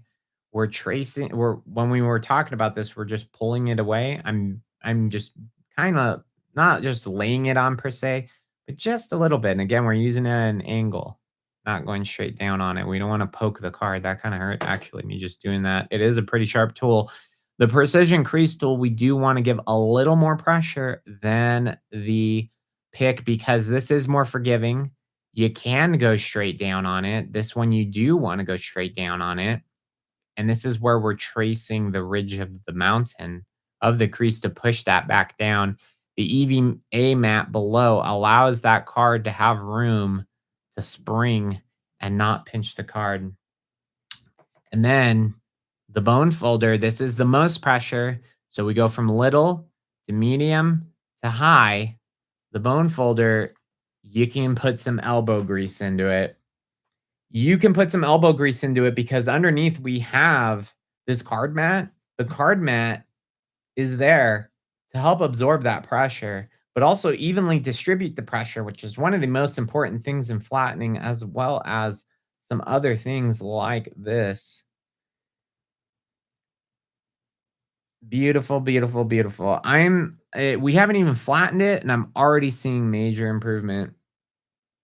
I'm already seeing major, major improvement. And we're kind of going in different directions here. Paper fibers are not always in the same direction in a piece of paper, right? So we're kind of doing circles. Sometimes I go this way, sometimes I go that way. It's just whichever the way the wind's blowing that day for Giovanni, right? So you can just, feel the card, feel the tool as you're working with it. Take a look at it. Don't be afraid to kind of stop, look, and then determine what next move is. Let's look at our improvements so far. Look at the top of this card. Look at the top of this card. Not seeing any of those creases here anymore. However, at the bottom, we do have some indents from us using the card pick as well as the precision tool. All is not lost with that. Again, we are going to do the final step, which is flattening this bad boy. I am not stressed out over that. Again, when we push it, when we press it with the parchment, that will flatten out. That will flatten out and it will look perfect. Let's take a look at the questions. Here we've got Karen in the IG saying, if the crease is on the hollow, do you use the same method? Yes, a little bit. We do use similar methods on the front. However, on the front is a little trickier. You do need heat. Some people don't use heat. More power to them. I think from what I've gathered, light heat, very light heat, 120, 130, that range is a good spot to be in when it comes to heat pen and things like that. Some people have, we do have the heat pen. We do have the heat pen, but you need to be very careful. And we do talk about the dental carver in the Patreon if you want to hone in an exact temperature. Just check out the Patreon. We actually show on Amazon where you can get that. Over on TikTok, shout out my TikTok fam. We've ran it up to 30 people live. I appreciate you guys. So here in the chat, I don't know what's my name. Neither do I, dude. He says, I have a first edition Psyduck, but it has, by the looks of it, water damage on the top of it. How can I remove it? Stay tuned. I don't know, because there is some moisture on this card, some moisture damage. You see that crocodile skin? Some people call it orange peel. Some people call it lizard skin. I call it having a bad day, but there are ways to get rid of it. And we're going to talk about that here in a second. So just stay tuned. Sab says in TikTok land, can you fix a tiny pin dent that's preventing it from a 10? Check out Monday's episode of Cardboard Alchemist, because Kawa Card Care talks about pin dot indents and a revolutionary tool for it. However, yes, you can. I do have a tutorial that you can find on PMC, my Sizite, and it talks about these tools and using them for tiny pin dot indents. But however, you need to go through the whole rigmarole. You're not just going to use a tool and call it a day. You still need to hydrate it, flatten it, etc. W's in the chat from Trust God 777. Thank you so much. Smash the like button across all the platforms. Why is IG sleeping? I've got 70,000 followers on IG, only 10 people. You guys need to send it out. Send it out to your dogs. Send it out to your homies. On TikTok, we are rocking and rolling. TikTok being the OGs, being the G unit over here. I only have 8K on TikTok, yet we're running it up here. Let's go. Gaff says, how come you can press between plates straight after instead of doing heat press, bro? How come you press between plates straight after instead of doing heat press? Okay. That's a great question, actually. So, when it comes to creases, especially on the back here, okay? I don't want the card to get too dry and dry wonky. I'm going to put the card back in the humidor here as I answer your guys' questions. So let's do that, because I don't want the card to get too dry as we're talking about some of the questions here in the chat. How can you press between plates straight after instead of doing the heat press? So let me explain my theory. Again, I'm not saying this is God's word, right? This is whatever. This is just my opinion. When it comes to pressing, there are various plates. There are various methods. Each one is good for different reasons, okay? This is a crease on the back of the card. One of the best creases you can get, honestly. If you're gonna have a crease, the best type of crease is just where you have it on the blue border part, like one tiny little crease on the edge. Like that's the best kind of crease on the back. The worst kind of crease is a crease on the front and on the back, and there's whitening, and it's all the way through the card. It's spidering out, layer separation, or whatever else, right? There's various things. Now, I like to press in between the plates for creases on the back before putting it in the heat press because the heat press doesn't apply enough pressure. The heat press does not apply enough pressure. You can squeeze that back thing down. You can put plates. You can do things like that. But the heat press is pretty limited when it comes to the amount of pressure you can do, not to mention focused pressure, which is what Mert talked about at Card Conservation. What do I mean by focused pressure? Putting vice grips over the top of the crease to focus the pressure of the plates down onto the crease helps get rid of the crease, okay? And the various plates, you do have the acrylic plates, right? You do have the acrylic plates, which, by the way, look, if I take this, I can bend it. I can bend it a little bit, right? I can bend acrylic.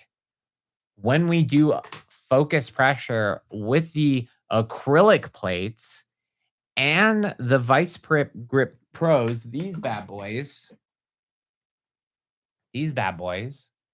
look up Work Pro on Amazooks or just go to the wiki. There's a link there and that supports your boy. This is the anaconda squeeze. You need 6 to 8 of these, and I'll show you how to do the anaconda squeeze, but we can also just do focused pressure with this. And I'll show you that when we actually put it in the plates here right now. Leon Kress on TikTok says, can you explain how to humidify a card? Like, what do you need except the case itself and what to use? There is a tutorial. Go on PMC, my site, and you can see the tut there. I have a video on it. Not going to re-explain it here. Could I fix it using Dragon's Breath and a DIY method if I have a similar tool? Dragon's Breath does not add enough humidity to fix creases. However, Dragon's Breath is a great method for lifted edges, lifted corners, dinged corners. Dragon's Breath is a solid move. Can I send you my card? The answer is not right now. No, I am swimming in cards. I refuse to be Pokemarsh. I refuse to steal people's cards. I'm a good guy. Allegedly stealing cards. Allegedly swapperooskies. Anyway, let's see. Can we skip the card pick tool step? Is there any alternative tool to use for that? I just don't have it at the moment. Honestly, you can probably just get away with just using the crease tool. You probably just can do the same thing with the crease tool and try to pull that out. The problem is the pinpoint at the end of this is a lot bigger than the crease tool. You maybe, although I wouldn't try this at home, but in a DIY situation, maybe you could take something like a needle or something very fine tipped. Another great point. In fact, shout out Matthew. Shout out Shiny Asset Exchange. Go give Shiny Asset Exchange a follow. He's the one that told me this tip and trick. Let me show you something that blew my mind. Of course, you've got stuff like the toothpick, right? We've got stuff like the toothpick. Toothpick is something that can be used instead of the card pick. Or better yet, if you do have Geo's cleaning kit, and you got one of these in your cleaning kit, which are the double-sided pointy tip ones. Gem Card Care card spray comes with some of these. Pick up my branded card spray, the best for Pokemon card. It's the best. It's the best for Pokemon. No other product gets next to it. I've tried all the other ones. And guess what? They leave tackiness. They add weird shades of crap. I perfected this formula. Yes, it's distilled water. Yes, there's isopropyl alcohol. However, there's a third ingredient that it busted my ass along with Sebastian to figure out. And we've developed the best spray. It's the best. Let me show you a little secret here. Shout out Shiny Acid Exchange. If you take one of these fine tipped ones and you just pull the cotton out, bam, bam, you've got yourself a poor man's card pick. You've got yourself a poor man's card pick. There you go, TikTok fam. You were not seeing that. All you need to do is take this guy, just pull the foam off. And this is actually an alternative you can use. Good question. Over on YT, a question from Saftako. His other question. Also, do these same steps apply to Japanese cards? I bought one with deep creases on the front and back, but Japanese has been tricky work for me. Might just send it to Sebastian to fix. That's where you might need to get a little nasty with the IPA method that we've talked about in humidors. If it's just wrecked, you kind of need to just hit it with a blunt object, something like anaconda squeeze, the rosin press, heat press and pray, baby, is what we call it. Press and pray. Thank you. Thank you. Everybody, calm down. I'm just one man. All right. Calm down. Calm down. All right. Not a big deal. Not a big deal. Another question coming in from YT. How do you find a card worth sending into grading when trying to flip cards? I've noticed nines for these newer cards tend to price the same as ungraded version. That is absolutely true. You are talking about modern cards, obviously. Modern cards, everybody wants the 10. Everybody wants the 10. So, what does that mean? The nines become the same price as a raw card. In fact, the 8, the 7, the 6, that's where you see it go for less than a raw card. Crack that baby out, because why are you going to sell a 6 or a 7 or an 8 for less than when you can sell it for raw?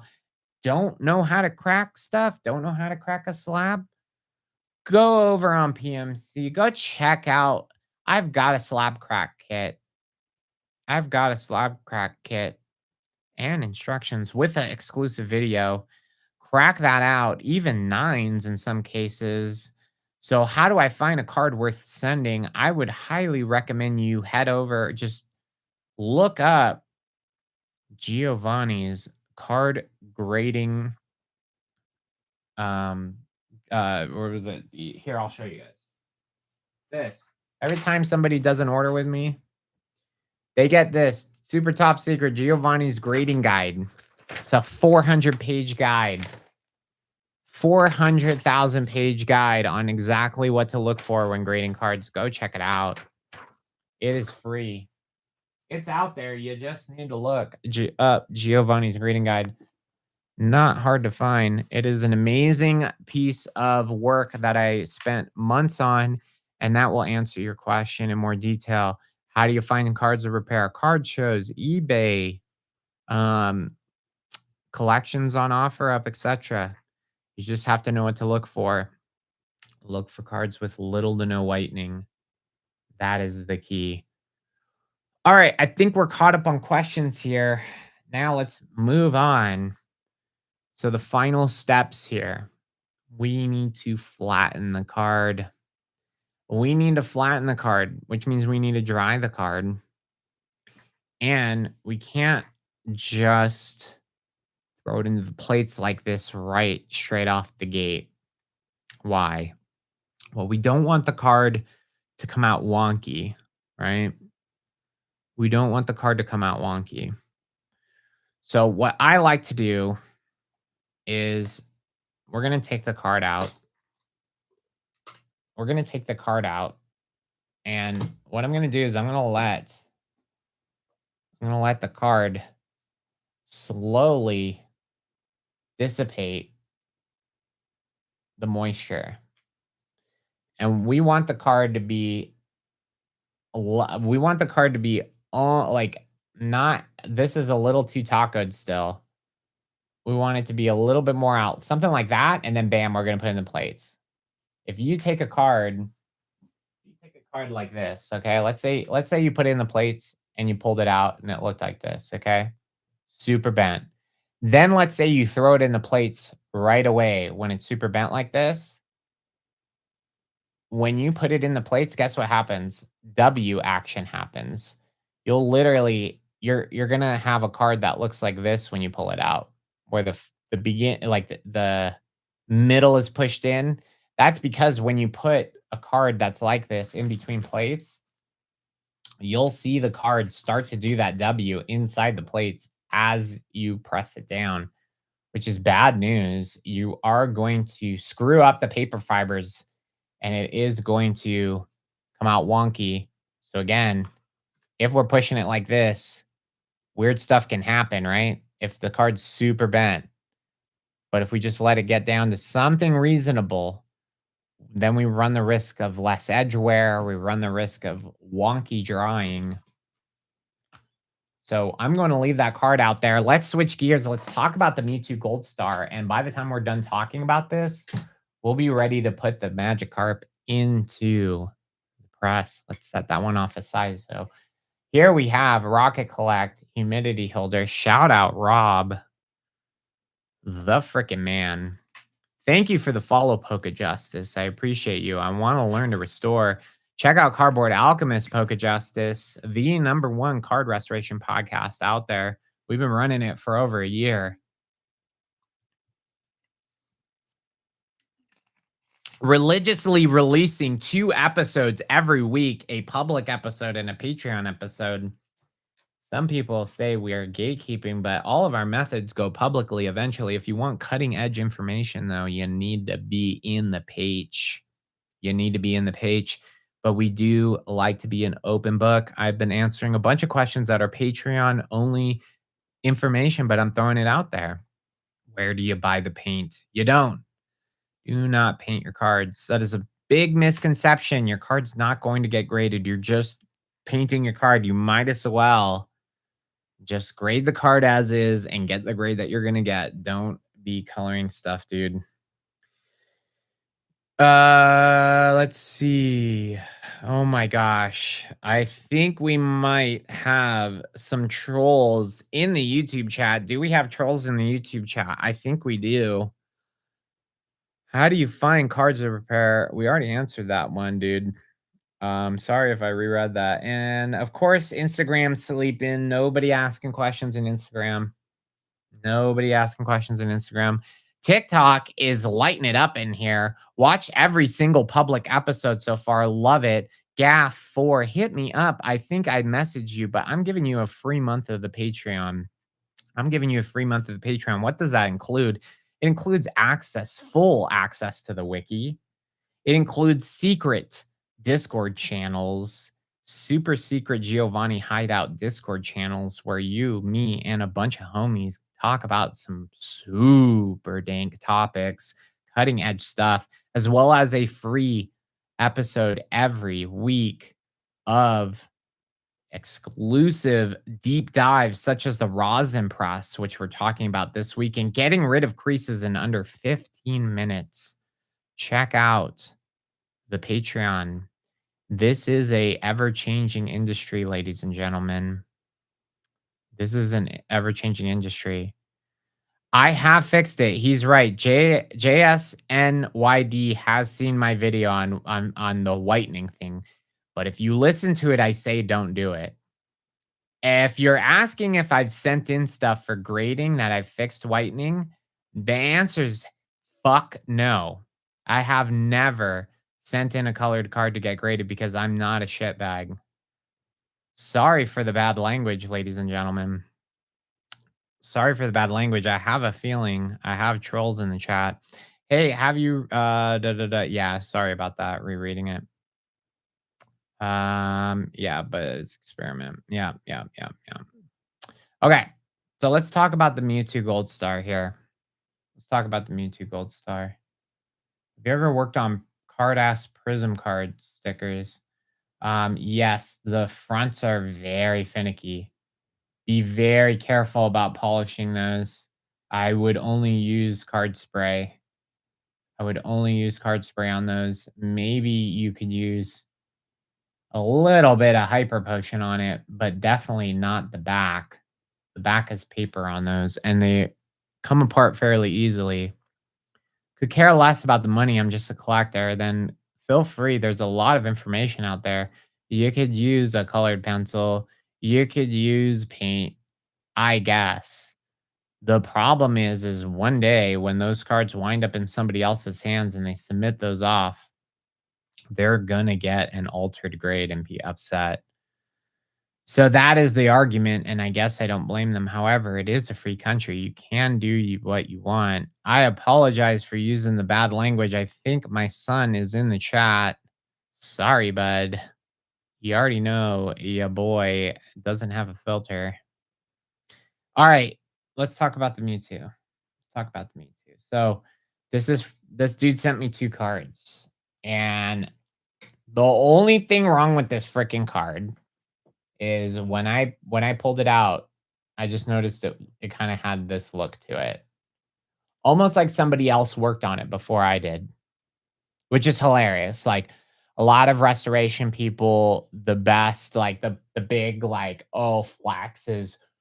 So and so messed up this card, and then it got sent to me, and I fixed it, and I did it." Who cares? Who cares who worked on it before, okay? Get the card looking right. That's the objective here, ladies and gentlemen. Who cares?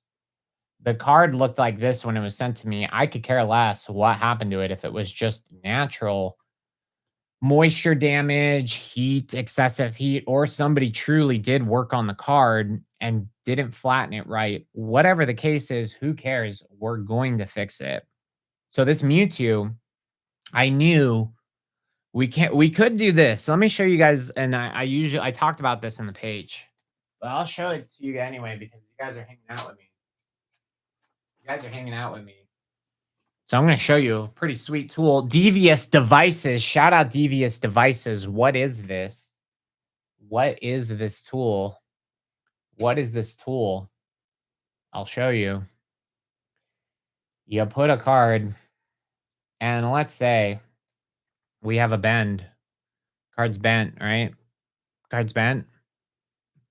The poor man's way of doing this is take your fingers and literally just smooth it out with your hands.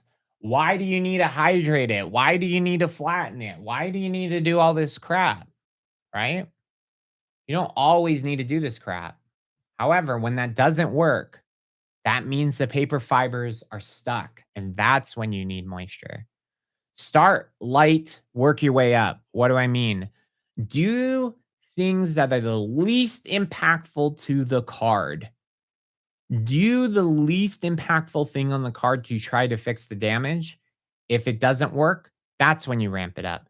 Don't throw every card into IPA method humidor land when it doesn't even have a crease or whatever. You only should do what to the card and ramp it up from there. If that doesn't work, let's try the more risky thing. If that doesn't work, let's try the more risky thing, right? This tool I love because what I do is I'll take the card, put it in between the snake tool. It's called the snake tool. And you put it in between here. And what do? You literally just kind of bend it. And without creasing it, you have to be careful. We're just sliding it out, ladies and gentlemen.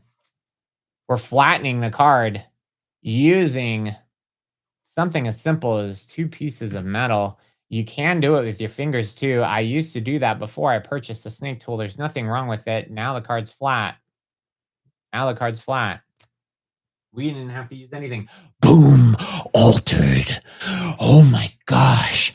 Oh my gosh. Oh, boom. Boom. Oh, we altered the card. We used a piece of metal on. Oh my gosh, we used our fingers. We used our fingers. Card's altered now. Can't grade it. N5. N5. Jesus Christ, ladies and gentlemen. Learn what the word altering means. I could drop the card on the floor, ding the corner. That is considered altered at that point. By definition, dropping the card on the floor and accidentally dinging the card is considered alteration. Guess what? I can still send that card and technically it will get graded, right? Some people in this community have subscribed to the fact and been sheeple about the fact that someone a long time ago made this rule up that you're not supposed to do a single thing to the card and have to be a purist about things. I'm sorry, you don't. Is there a way to add blue in the back corner? I am going to start banning people that ask me about how to fix whitening. Don't do it. Don't do it. Brought a Cliff, what's up? In the IG, homie was a supportive person during one of my lives and from Hawaii. Shout out Cliff. Big fan of your work, says Slinger Fit in TikTok. Would love to collab. Hell yeah, I'm always down. I'm always down with people who are independent thinkers to collab. I'm always down. Touches the card, altered. Exactly. Tuning fork? Is it a tuning? I don't know. Just devious devices. That dude makes some insane stuff. In fact, that's where I purchased some of the tools for my rebacking experiments and stuff. Again, I haven't sent those off to get graded. I only did them for my cards. I don't do it for clients. However, I do a lot of experiments. Yes, I have fixed whitening. Has it gotten graded? No, because I haven't sent them in to get graded. I don't do that. I don't believe in that. I don't want to rip people's heads off, but some people do. Big Island, let's go. We got the Hawaiians in the freaking chat. You know what? You know what we're doing for my Hawaii Ohana. You know what we're doing? We're putting on Prada, Israel, Kamaka Viva Ole. That's what we're doing. That's what we're doing. We're putting on Hawaiian Superman because that's what I'm feeling like right now. That's what I'm feeling like right now.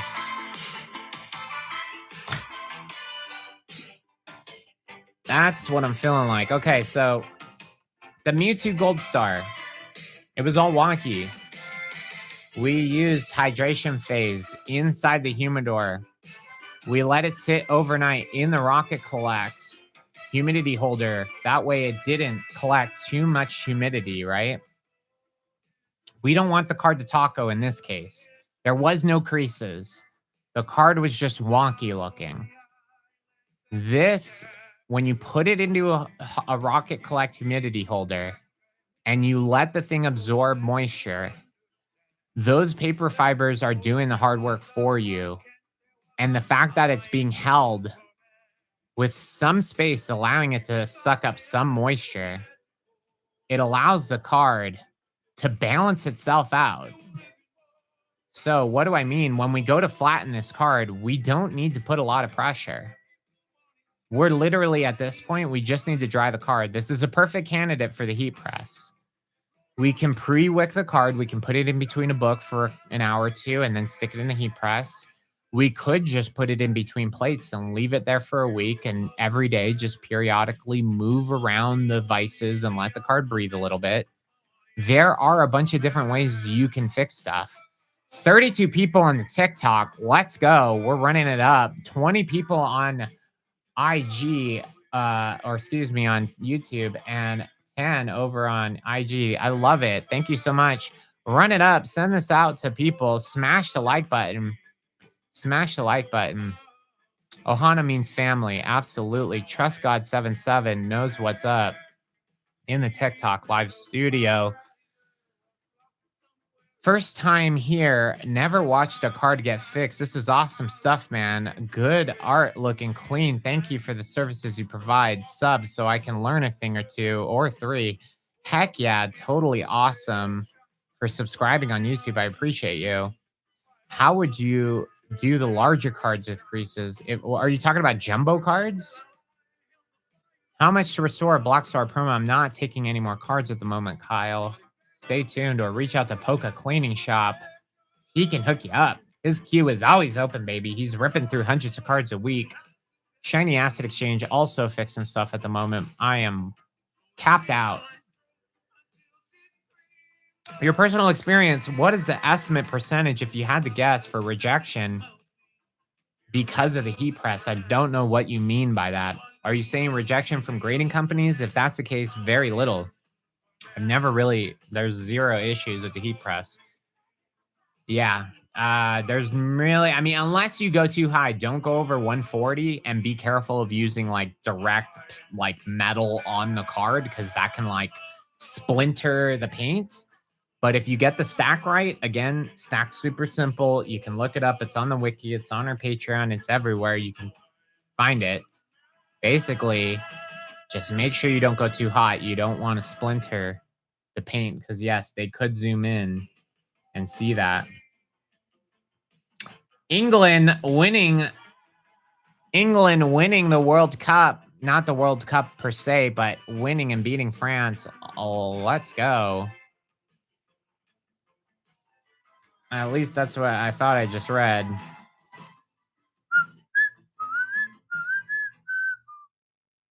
Not a huge soccer fan, but hey, it is a big deal. England 6 versus France 4. France falls short. Sacre bleu. We thought we were going to win, but we did not. Alrighty. Okay. Anyway, so like I said, with the Mewtwo, we could heat press it. We can just regularly flatten it. In the case of this card here, I am going to just use the plates first. Somebody's asked this question earlier. I'm going to first press it in between glass. So I'm not these, but I'm going to get glass plates that are more rigid. Okay, again, these bend. These are good for focusing pressure on creases and stuff. They bend a little bit. But when it comes to overall flatness and even pressure, we are going to use glass plates for this bad boy. We are going to use glass plates for that boy. Sorry. The Diet Cherry Coke is running through your boy. These plates are on the wiki. Shout out Rocket Collect who introduced these plates. I was using a different type of plate, and those plates cost $60 on Amazon per plate. He found one that was cheaper. I will say they are much thinner, and I'm a little nervous about. I wouldn't try to do anaconda squeeze with these because I would be afraid that they would shatter. But apparently they're tempered. But we are going to open these up, and we're going to use these to flatten the Mewtwo, okay? We're going to open these up, and we're going to use these to flatten Mr. Mewtwo's. If you want these glass plates, like I said, head over Card Conservation, and there's a free page. You don't need to be a Patreon member. I decided to open up because there are affiliate links on there that do support me in other ways, so figured to open it up to the whole fam so we can all eat. I love supporting people who are flat broke that are looking for a way to make money. Card restoration is one of them. And just as I did in programming before I got into this, I taught a lot of people how to program coming out of high school, et cetera, that have made it into full-time careers and changed their life. Now things have evolved. I am now teaching card restoration, and AI has taken my job, and hopefully AI will never be able to fix Pokemon cards. I have the same Mewtwo, says Kina. How much do you charge for this? Kina, my queue is currently closed, but go ahead and DM the Poke Cleaning Shop. He's on TikTokies, IG, everywhere, and he is a great person. If not, Shiny Acid Exchange, Card Bubba are fixing stuff as well. If you want to get in my queue, you can go to pcrcard.com and sign up for my queue, but I am sorry, it's going to be months and months and months before you hear the line. And again, thank you for the support, everybody. But the line for Geo has just gone out the door and around the corner. Out the door and around the corner. And I couldn't thank you enough. One day, hopefully, I'm able to run this up, scale the business, hire people, and create my own restoration storefront. But the only way I'm going to be able to do it is smashing the like button, sharing the stream, buying products, just hooking your boy up. Cardboard Alchemist, join the Patreon. Join the Patreon. All right.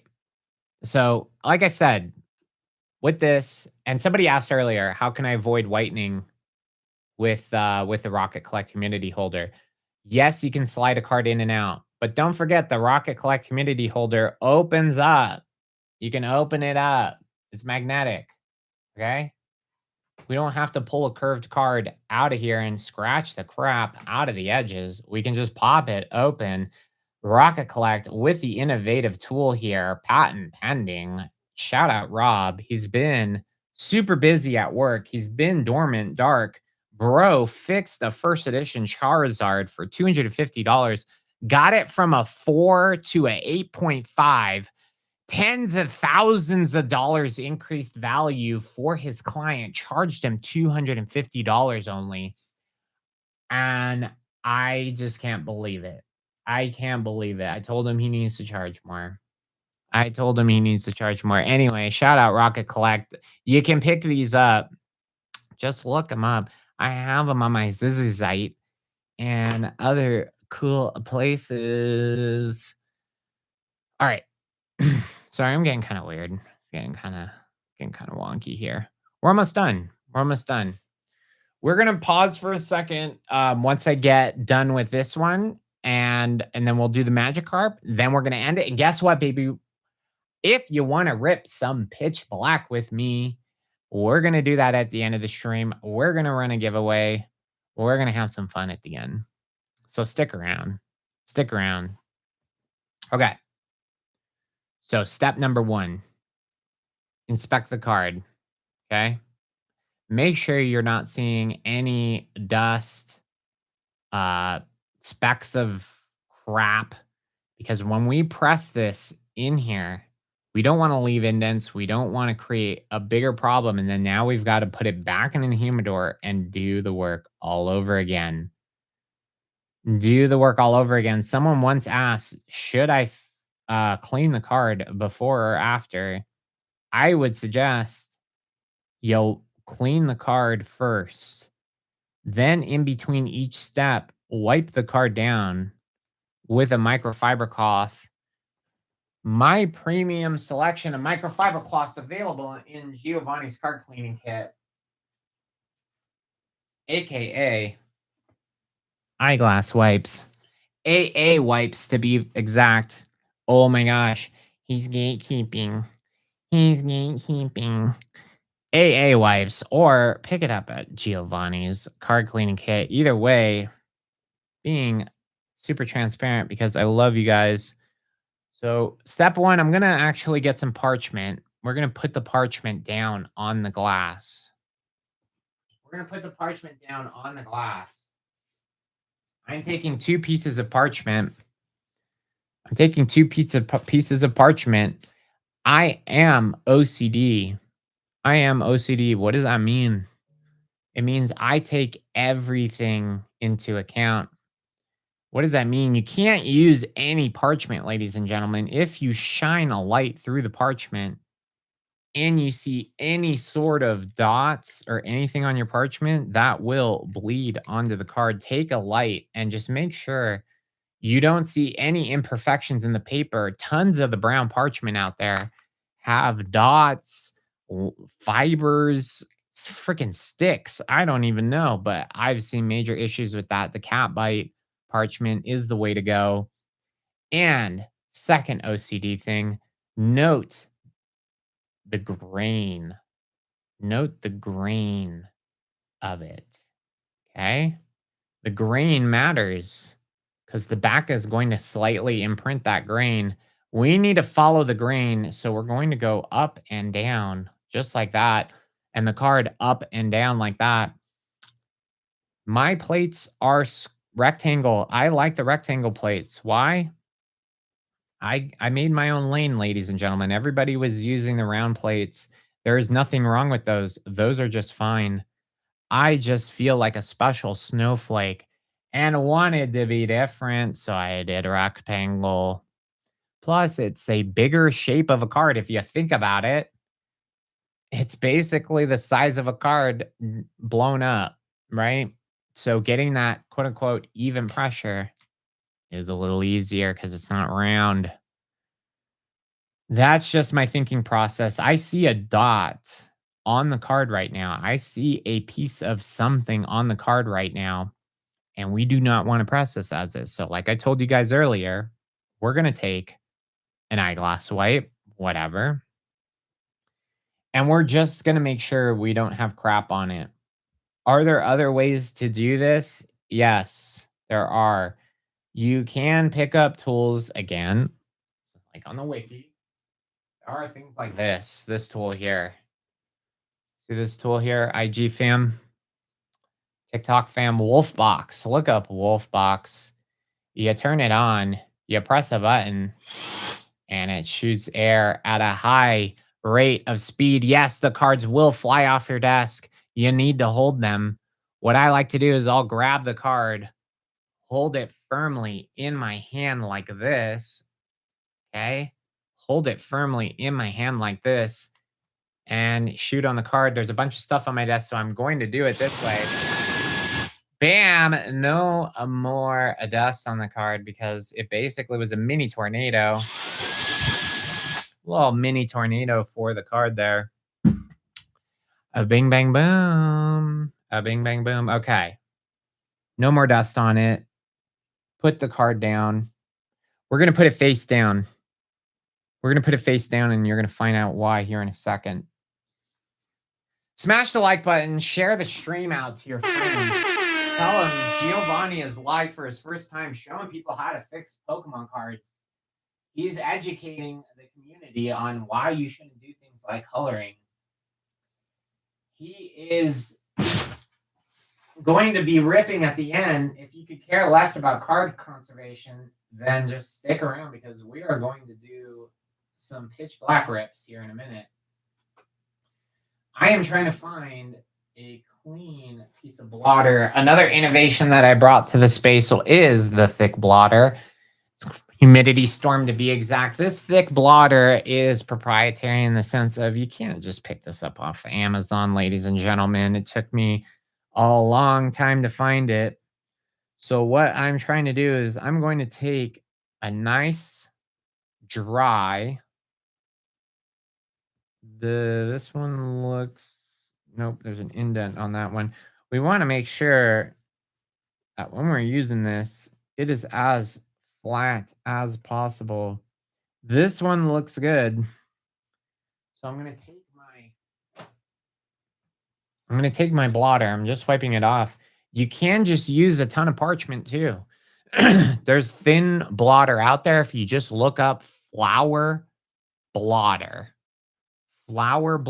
on Amazooks, you can pick up thinner versions of this and just stack them.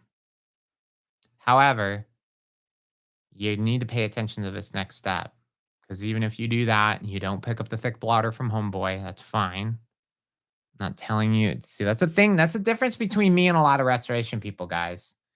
A lot of people, they just keep pushing their products. They say, oh, you can do this with my product. You can do that with my product. And then they're just freaking wedging in their product into every step and not being honest about what might be a better method. Your boy is an open book. Your boy is an open book. And so what we're going to do is we're going to take let's say 2 to 3. It really just depends. In this case, let's do 3 pieces of parchment. And this is so we can try and avoid transferring any sort of texture from the blotter onto the card. I'm going to lay down that, and I'm going to take the blotter here, try to remove any sort of imperfections. I can see a dot of something on it. Again, detail-oriented. If you are OCD, this is the perfect job for you. Fixing cards and being detail-oriented is a huge part of this game. Hence why a lot of people ask, can you fix my card? They don't want to deal with all that noise. They would much rather sit at home and smoke tree and stare at Breaking Bad episode reruns. There are two different sides of the blotter. One has a textured look to it. I do not recommend using that side. Take the other side that's a little flatter and more forgiving. Use that and put that back down onto the card. What is that going to do? That is going to help the card dry quicker. Yes, you can use a heat press. And guess what? We are selling blotter in the size of the heat press. 12 by 10. It is on back order, but we're going to get it in a week and you can repurchase it. So there we go. Last step here is we are just going to put something very light on top of it and let Mother Nature take its course and slowly dry the card flat. Drop in. Wait, so is that glass you're using heat resistant? This particular glass, no. However, I do have heat resistant glass. There's two different types of glasses in the wiki. There's this one, which is what Rocket Collect uses. But then we also on Amazon have found a tempered heat glass that I use in the heat press. However, glass is a terrible conductor of heat. So to each his own, but I have used it in the heat press. Can you just put a textbook on it? Yes. We want even pressure, and a textbook would be perfect. I'm going to show you guys something here.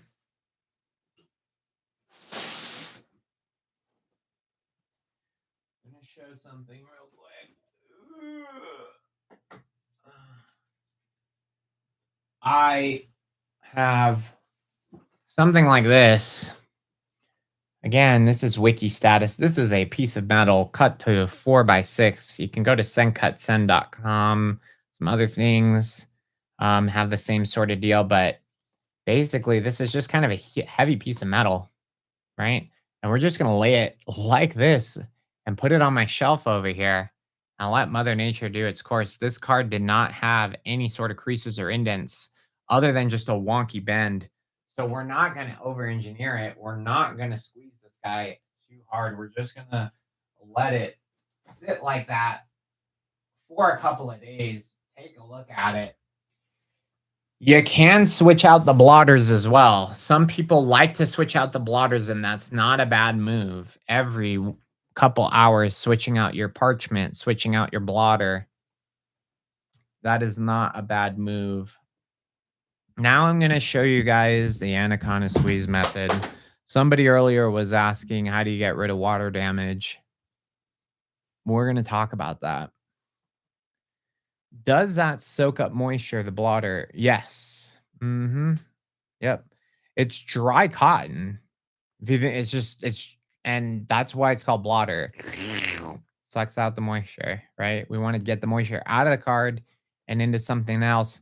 Parchment is a way to do that. Some people do not use blotter. They just use parchment. Then they see the parchment gets wavy. That is the parchment absorbing the water. Same sort of deal. And there's nothing wrong with that. Just switch out your parchment more frequently, every hour or so, every time you see it wrinkly. Go ahead, drop a couple questions here. We're going to jump into the anaconda squeeze method on this last card here, the shiny Magikarp. I'm going to go grab one more drink. I will be right back. Stay tuned. I'm coming back.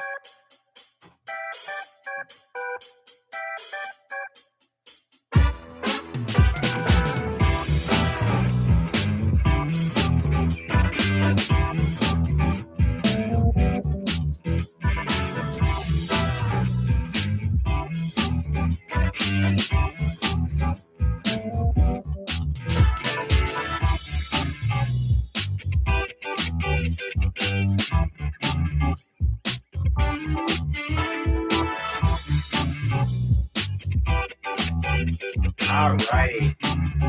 Thank you to everyone that has hung out in the live so far. I absolutely adore you folks.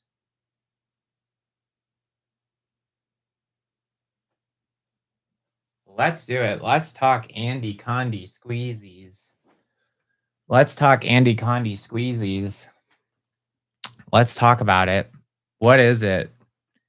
It's a method developed by Sebastian, Poker Cleaning Shop. There are various ways to do this. We're going to be doing it one way. And I'm going to talk about another little OCD thing here. As far as plates are concerned, again, we have this magic harp here. Massive crease going on the back here. The top of it looks a hell of a lot better just by simply hydrating the card. The top part of the crease is barely visible. The bottom we've indented.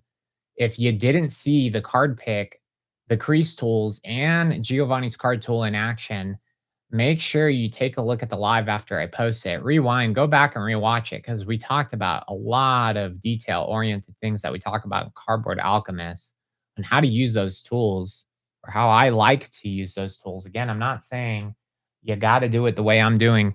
Take what I'm showing you, ladies and gentlemen. Take what I'm showing you. And if you do this, don't be afraid to run your own experiments on your own cards, not client cards. Because we have had Cardboard Alchemist Patreon members come out of the woodwork with all kinds of innovative tools, methods, steam press, you name it. I love it. And we're not at the end of this. Okay. Am I missing any questions before we get started? So over on YT, Roddy says, so would something like aluminum be better for the heat press? Copper, aluminum, stainless steel, those are all fine, honestly. Aluminum's probably okay. Aluminum does run a little hotter than some other things, so you just want to be careful. You don't ramp up your heat press too high. With aluminum, lock into the Cardboard Alchemist, or better yet, go check out Shiny Acid Exchange's full breakdown of the heat press, how long to leave it, what types of materials to use. In my personal opinion, I do not like to run over 140. He does 145 on certain eras. You also want to be careful. Not every Pokemon card is the same. Not every sports card is the same. It's made out of different materials, right? It is made out of different materials, so you just gotta be careful about what you're doing as far as how high you're ramping it up and what stack you have and how long it takes for the heat to reach the card, because if you use glass, it will take a hell of a lot longer for the heat to get to the card. Alright, one more question, and then let's jump into Andy Squeezies. Bu bu bu bu Is Yenny on YT says, is a heat press necessary for fixing creases and flattening? I have a heat pen and would rather not get one due to limited space in my apartment. You do not absolutely need a heat press, no. For creases in particular, I have been tacoing the card again, meaning I have not been putting super creased cards in the Rocket Collect humidity holder. I've been just raw dogging it in the humidor, letting it taco because the more moisture it has in there, the better chances of you getting that crease out. Just go over and check out our episodes about the heat pen, early episodes of Cardboard Alchemist, where we talk about the heat pen. Basically, as long as you're being careful about the barriers you're using and the heat on those heat pens can run high, so you don't want to hold that button too long, but you can do it with the heat pen alone. So, Yenny, don't feel like you absolutely need a heat press. Heat press is great for quickly drying cards. If you don't want to have it sit in plates for a week, then the heat press can dry the card in a day. Dang, not sure. I haven't followed your TikTok after being in the Discord for so long. Thank you, Uxton Pokelab, following your boy on TikTokies. Heat press mainly saves time for me, is what Pokelab says. So there you heard it, Roddy. It just saves you time. If you're doing a light amount of stuff, or excuse me, Yenny, if you're doing a light amount of stuff each time you're working on cards, Yenny, you don't absolutely need one. It's just the fast forward button for drawing cards. It is a little risky. Don't scorch your cards. Don't run it too high. Don't run it too high. All right. That's all the questions. Let's jump into Andy Squeezies. Yep. You're very welcome, Yenny. Run it up, ladies and gentlemen. On TikTok, on everywhere. Smash this like button. I want to see hearts pouring in. I want to see hearts pouring in. No one's doing this stuff. No one's doing this stuff. No one's showing you on lives. No one's spending hours out of his weekend when he could be with his family right now. The squeeze he's about to talk is so perfect. Yep. So it sounds like Pokelabs knows he's in the Patreon, I bet. I bet he's in the Discord. He said, yeah, you're in the Discord, right? Yeah, heck yeah. Let's go. Anaconda Squeeze coming at you. Pokelab, let me know what you think about this because I'm about to talk about something that we haven't really talked about before. We have these glass plates, right? Kind of an innovation, I would say 6 months ago, maybe a year ago. Everything's kind of a blur now, but there are these glass plates, right? But before we were using glass, because glass is one of the most smoothest materials you can buy. There were the acrylic plates. Everybody knows the acrylic plates. That's where we all started. And people kind of have been going away from these and moving over to the glass. However, I think that's unwise. You know why? Because of what I'm doing right now. You see how I'm bending it?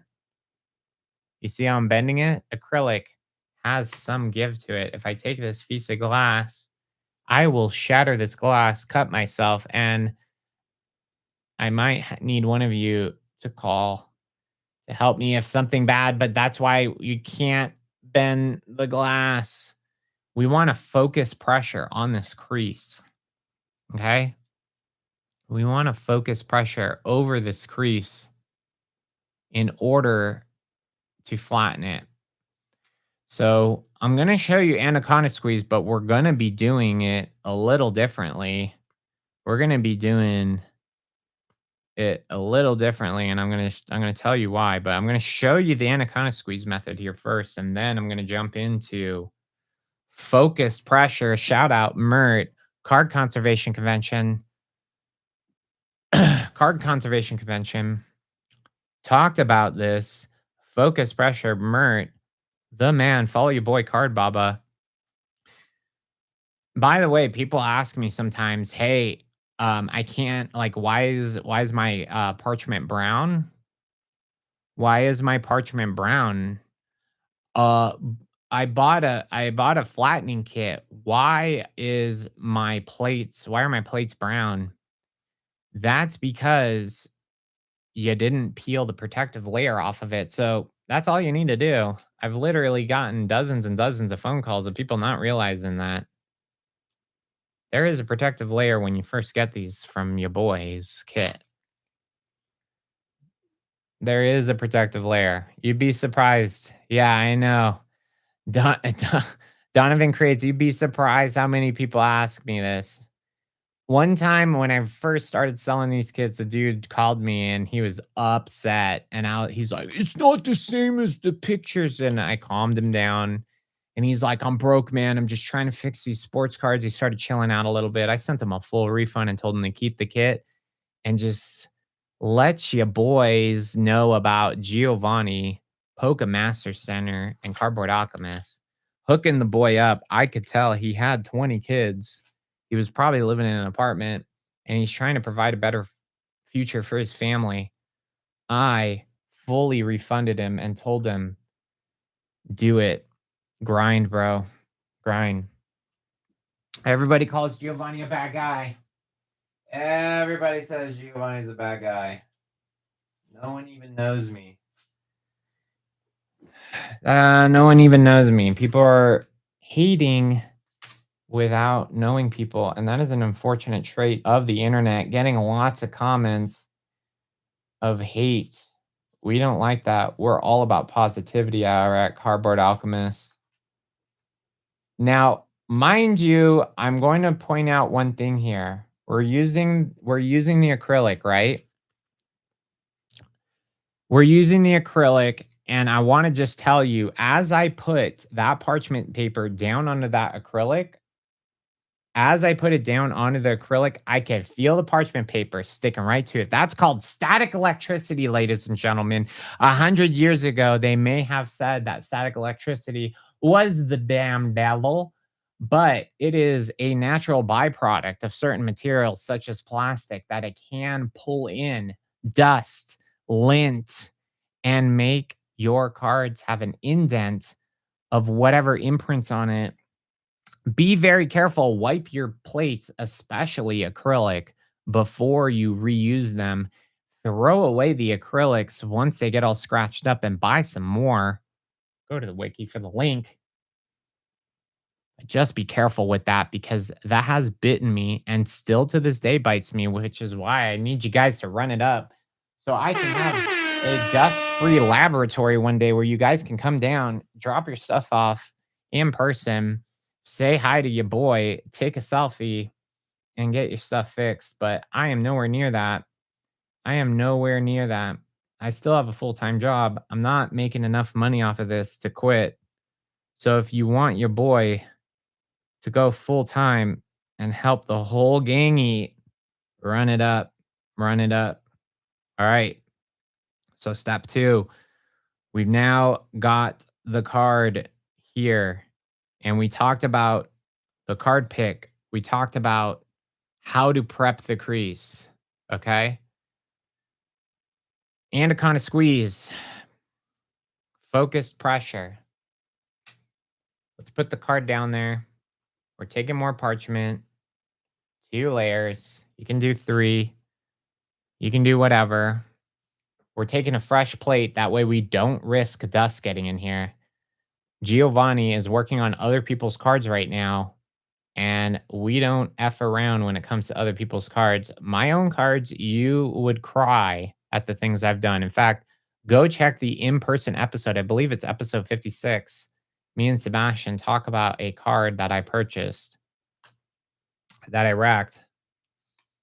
And it happens, but that's what happens when you experiment. I am always experimenting. I am always experimenting. Experiment on cheap base cards if you're going to do this, ladies and gentlemen. Experiment on cheap base cards. Okay. Now that we've got that on there, I'm going to show you Andy squeezies. I'm going to show you Andy squeezies. So let me back this up. Let's get some more room. Let's get some more room over here. Let me peel this off so we can get a better look at the card before we continue here. Follow your boy. If you're coming into the chat for the first time and you haven't followed your boy, follow your boy here. YouTube is crushing it right now. TikTok, run it up. Hit the like button. I need people in the chat on TikTok to run it up because half the people have dipped. They must be getting tired, but I guess they're about to miss out on one of the most important pieces of information out here about how to properly flatten your cards.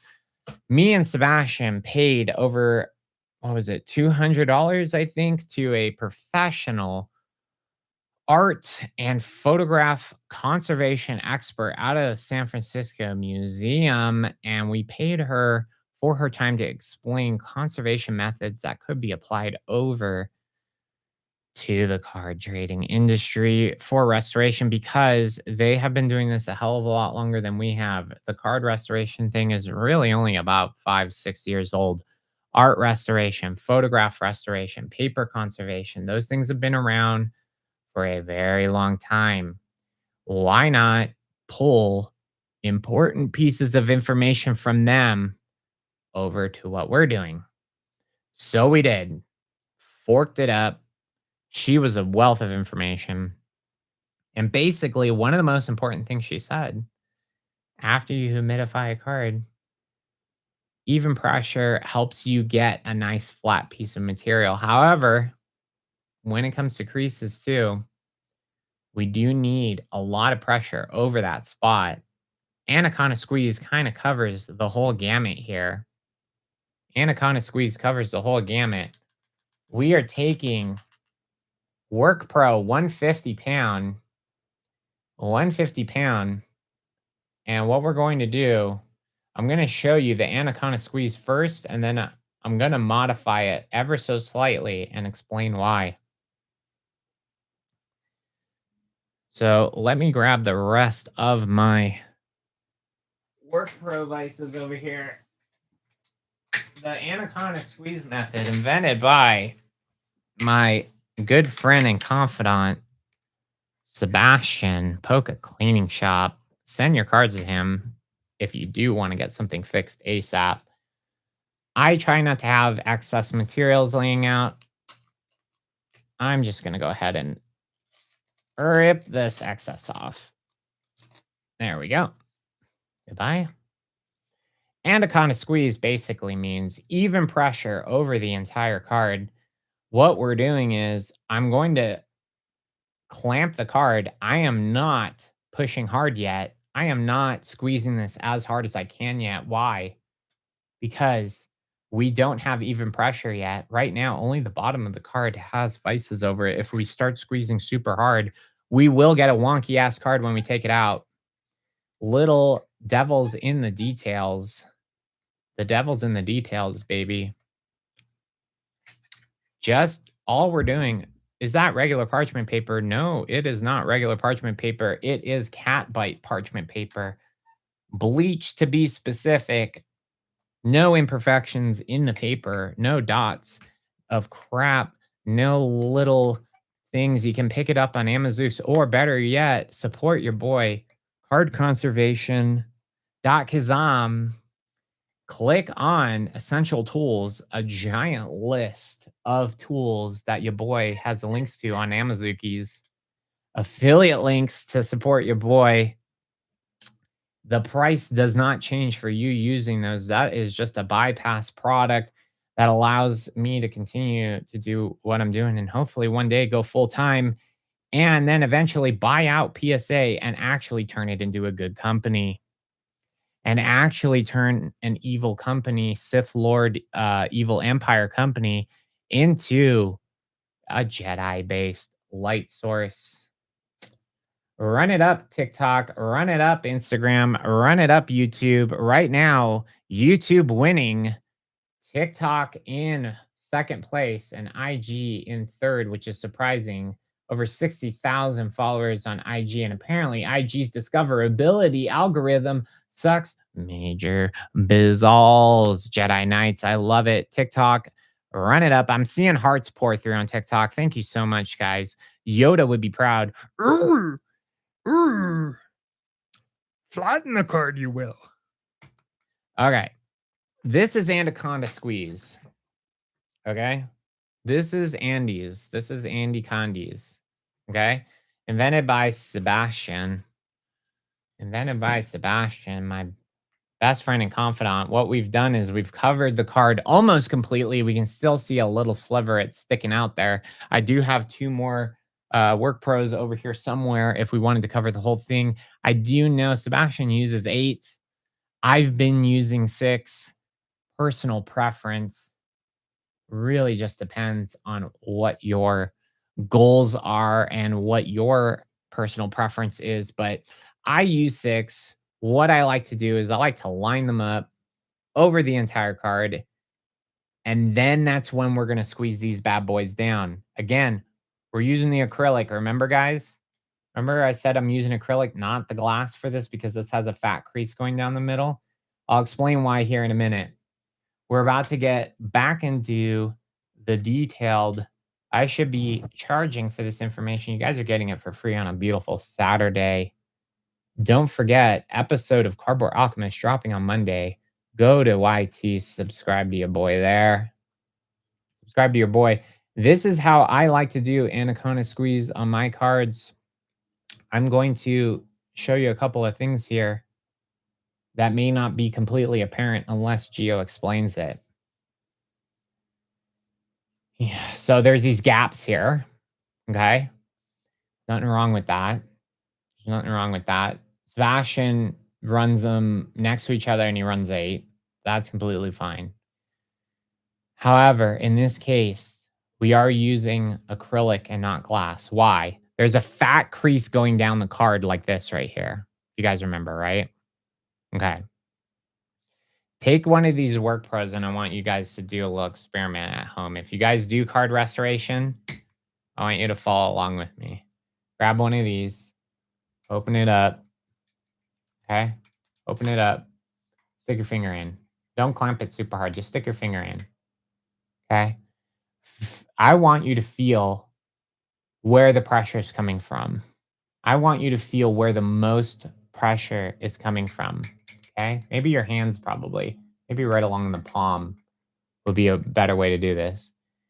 I can tell you right now where I feel the pressure the most. Where I feel the pressure the most is right at the tip. Just the tip. Not just a tip. I was trying to make a joke, but this part right here, this in particular right here, I can feel most of the PSI pressure coming from this is right here. It equalizes out here because guess what? These are just little rubber inserts. Some of you may not noticed, but guess what?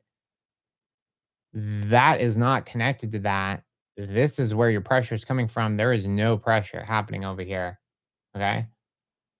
Devil's in the details. The devil's in the details. Let me put this back on and let's talk about the last thing with anaconda squeeze. And then I think we're going to rip. We're going to rip. I'm going to put some products up here and you guys can rip with me. We're going to have some fun. 42 people subscribed on Tiki Talkies. Thank you so much. We got 16 likes on the YT. Thank you. Thank you. Thank you.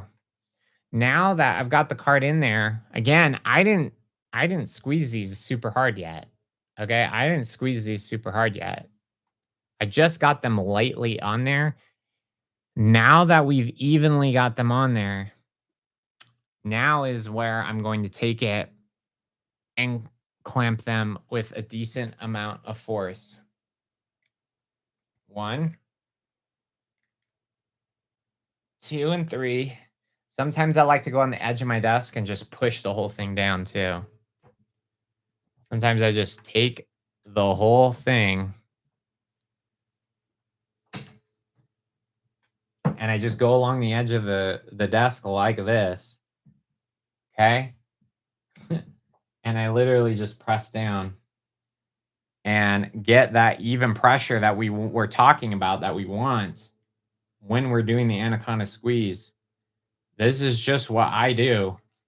Doesn't mean it's the way you have to do it. This is just Gio's way of doing it. And I asked Sebastian, do you do that too? And he laughed and said, yes. Great minds think alike, ladies and gentlemen. Okay. This is where the magic happens. Andy squeezies. There we go. Since we laid them on the desk like that, that is one good way to make sure that all of them are kind of pressed as good as possible. One thing to take into consideration with these Work Pro vices, over time, they do lose PSI. They do lose PSI. You may need to swap them out.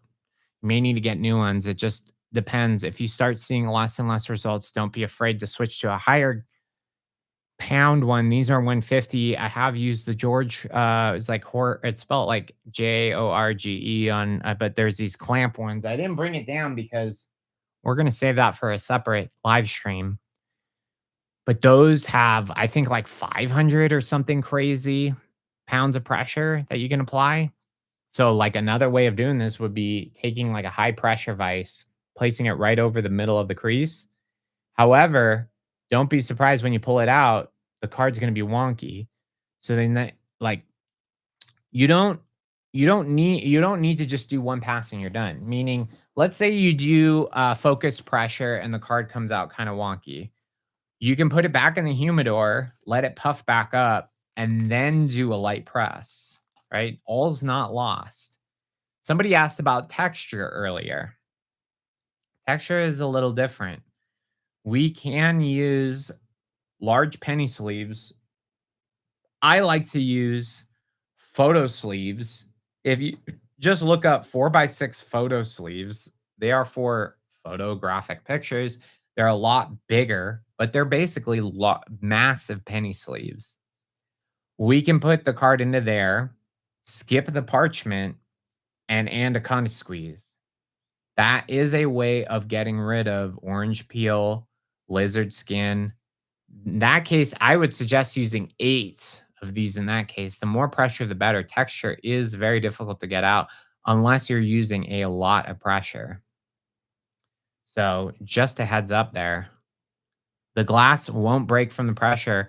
You need to buy tempered glass. Bechtel, you need to buy tempered glass.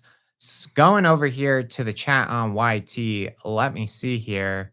We've got, I'm guessing these clamps are better for disbursement of pressure versus the alligator style clamps.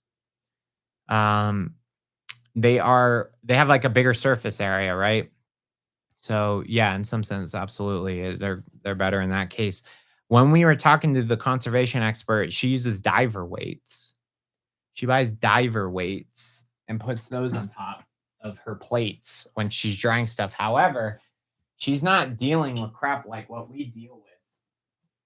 She doesn't deal with trading cards.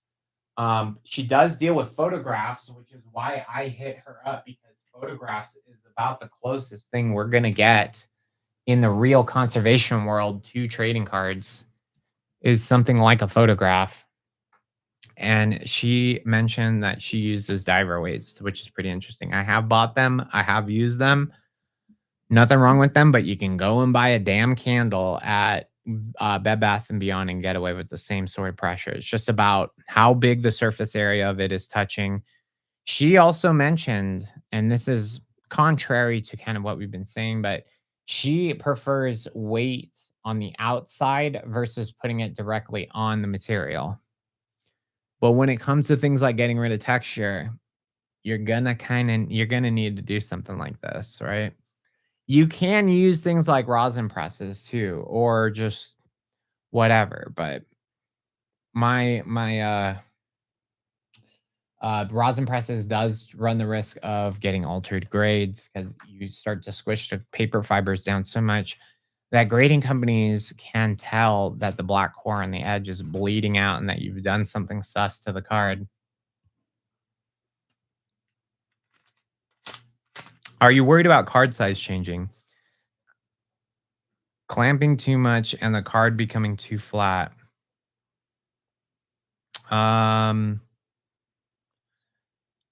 If you overpressure it, like I said, with the rosin press or whatever, yes. Cool. I think that does it for today. We are going to go live later today, and we're going to go through some of the orders. There are some people who place some orders to rip. So give me a little bit of a break here, and we'll jump on later, and we'll do a little live ripping. Took me 8 hours to clean one card nice. Yeah, it takes time. It is a very long process to do right. If you rush, that's when you make mistakes. And even the best, when they start get overwhelmed, too many things going on, that's when bad things happen. Dan Felix, can I have a card clamped up in the humidor to try and fix some indentations? What do you think of this technique? Like if you did anaconda squeeze while it's in a humidor, I mean, give it a shot. That's what experiments are all about, right? We have had some people do like steam press sort of things in a heat press similar to that, and they're still trying to perfect it. But yeah, it might be possible. Are you okay? I think that does it. We'll cut. Annihilated glass will cut your hand so bad. Okay. Well, I guess don't get that type of glass then.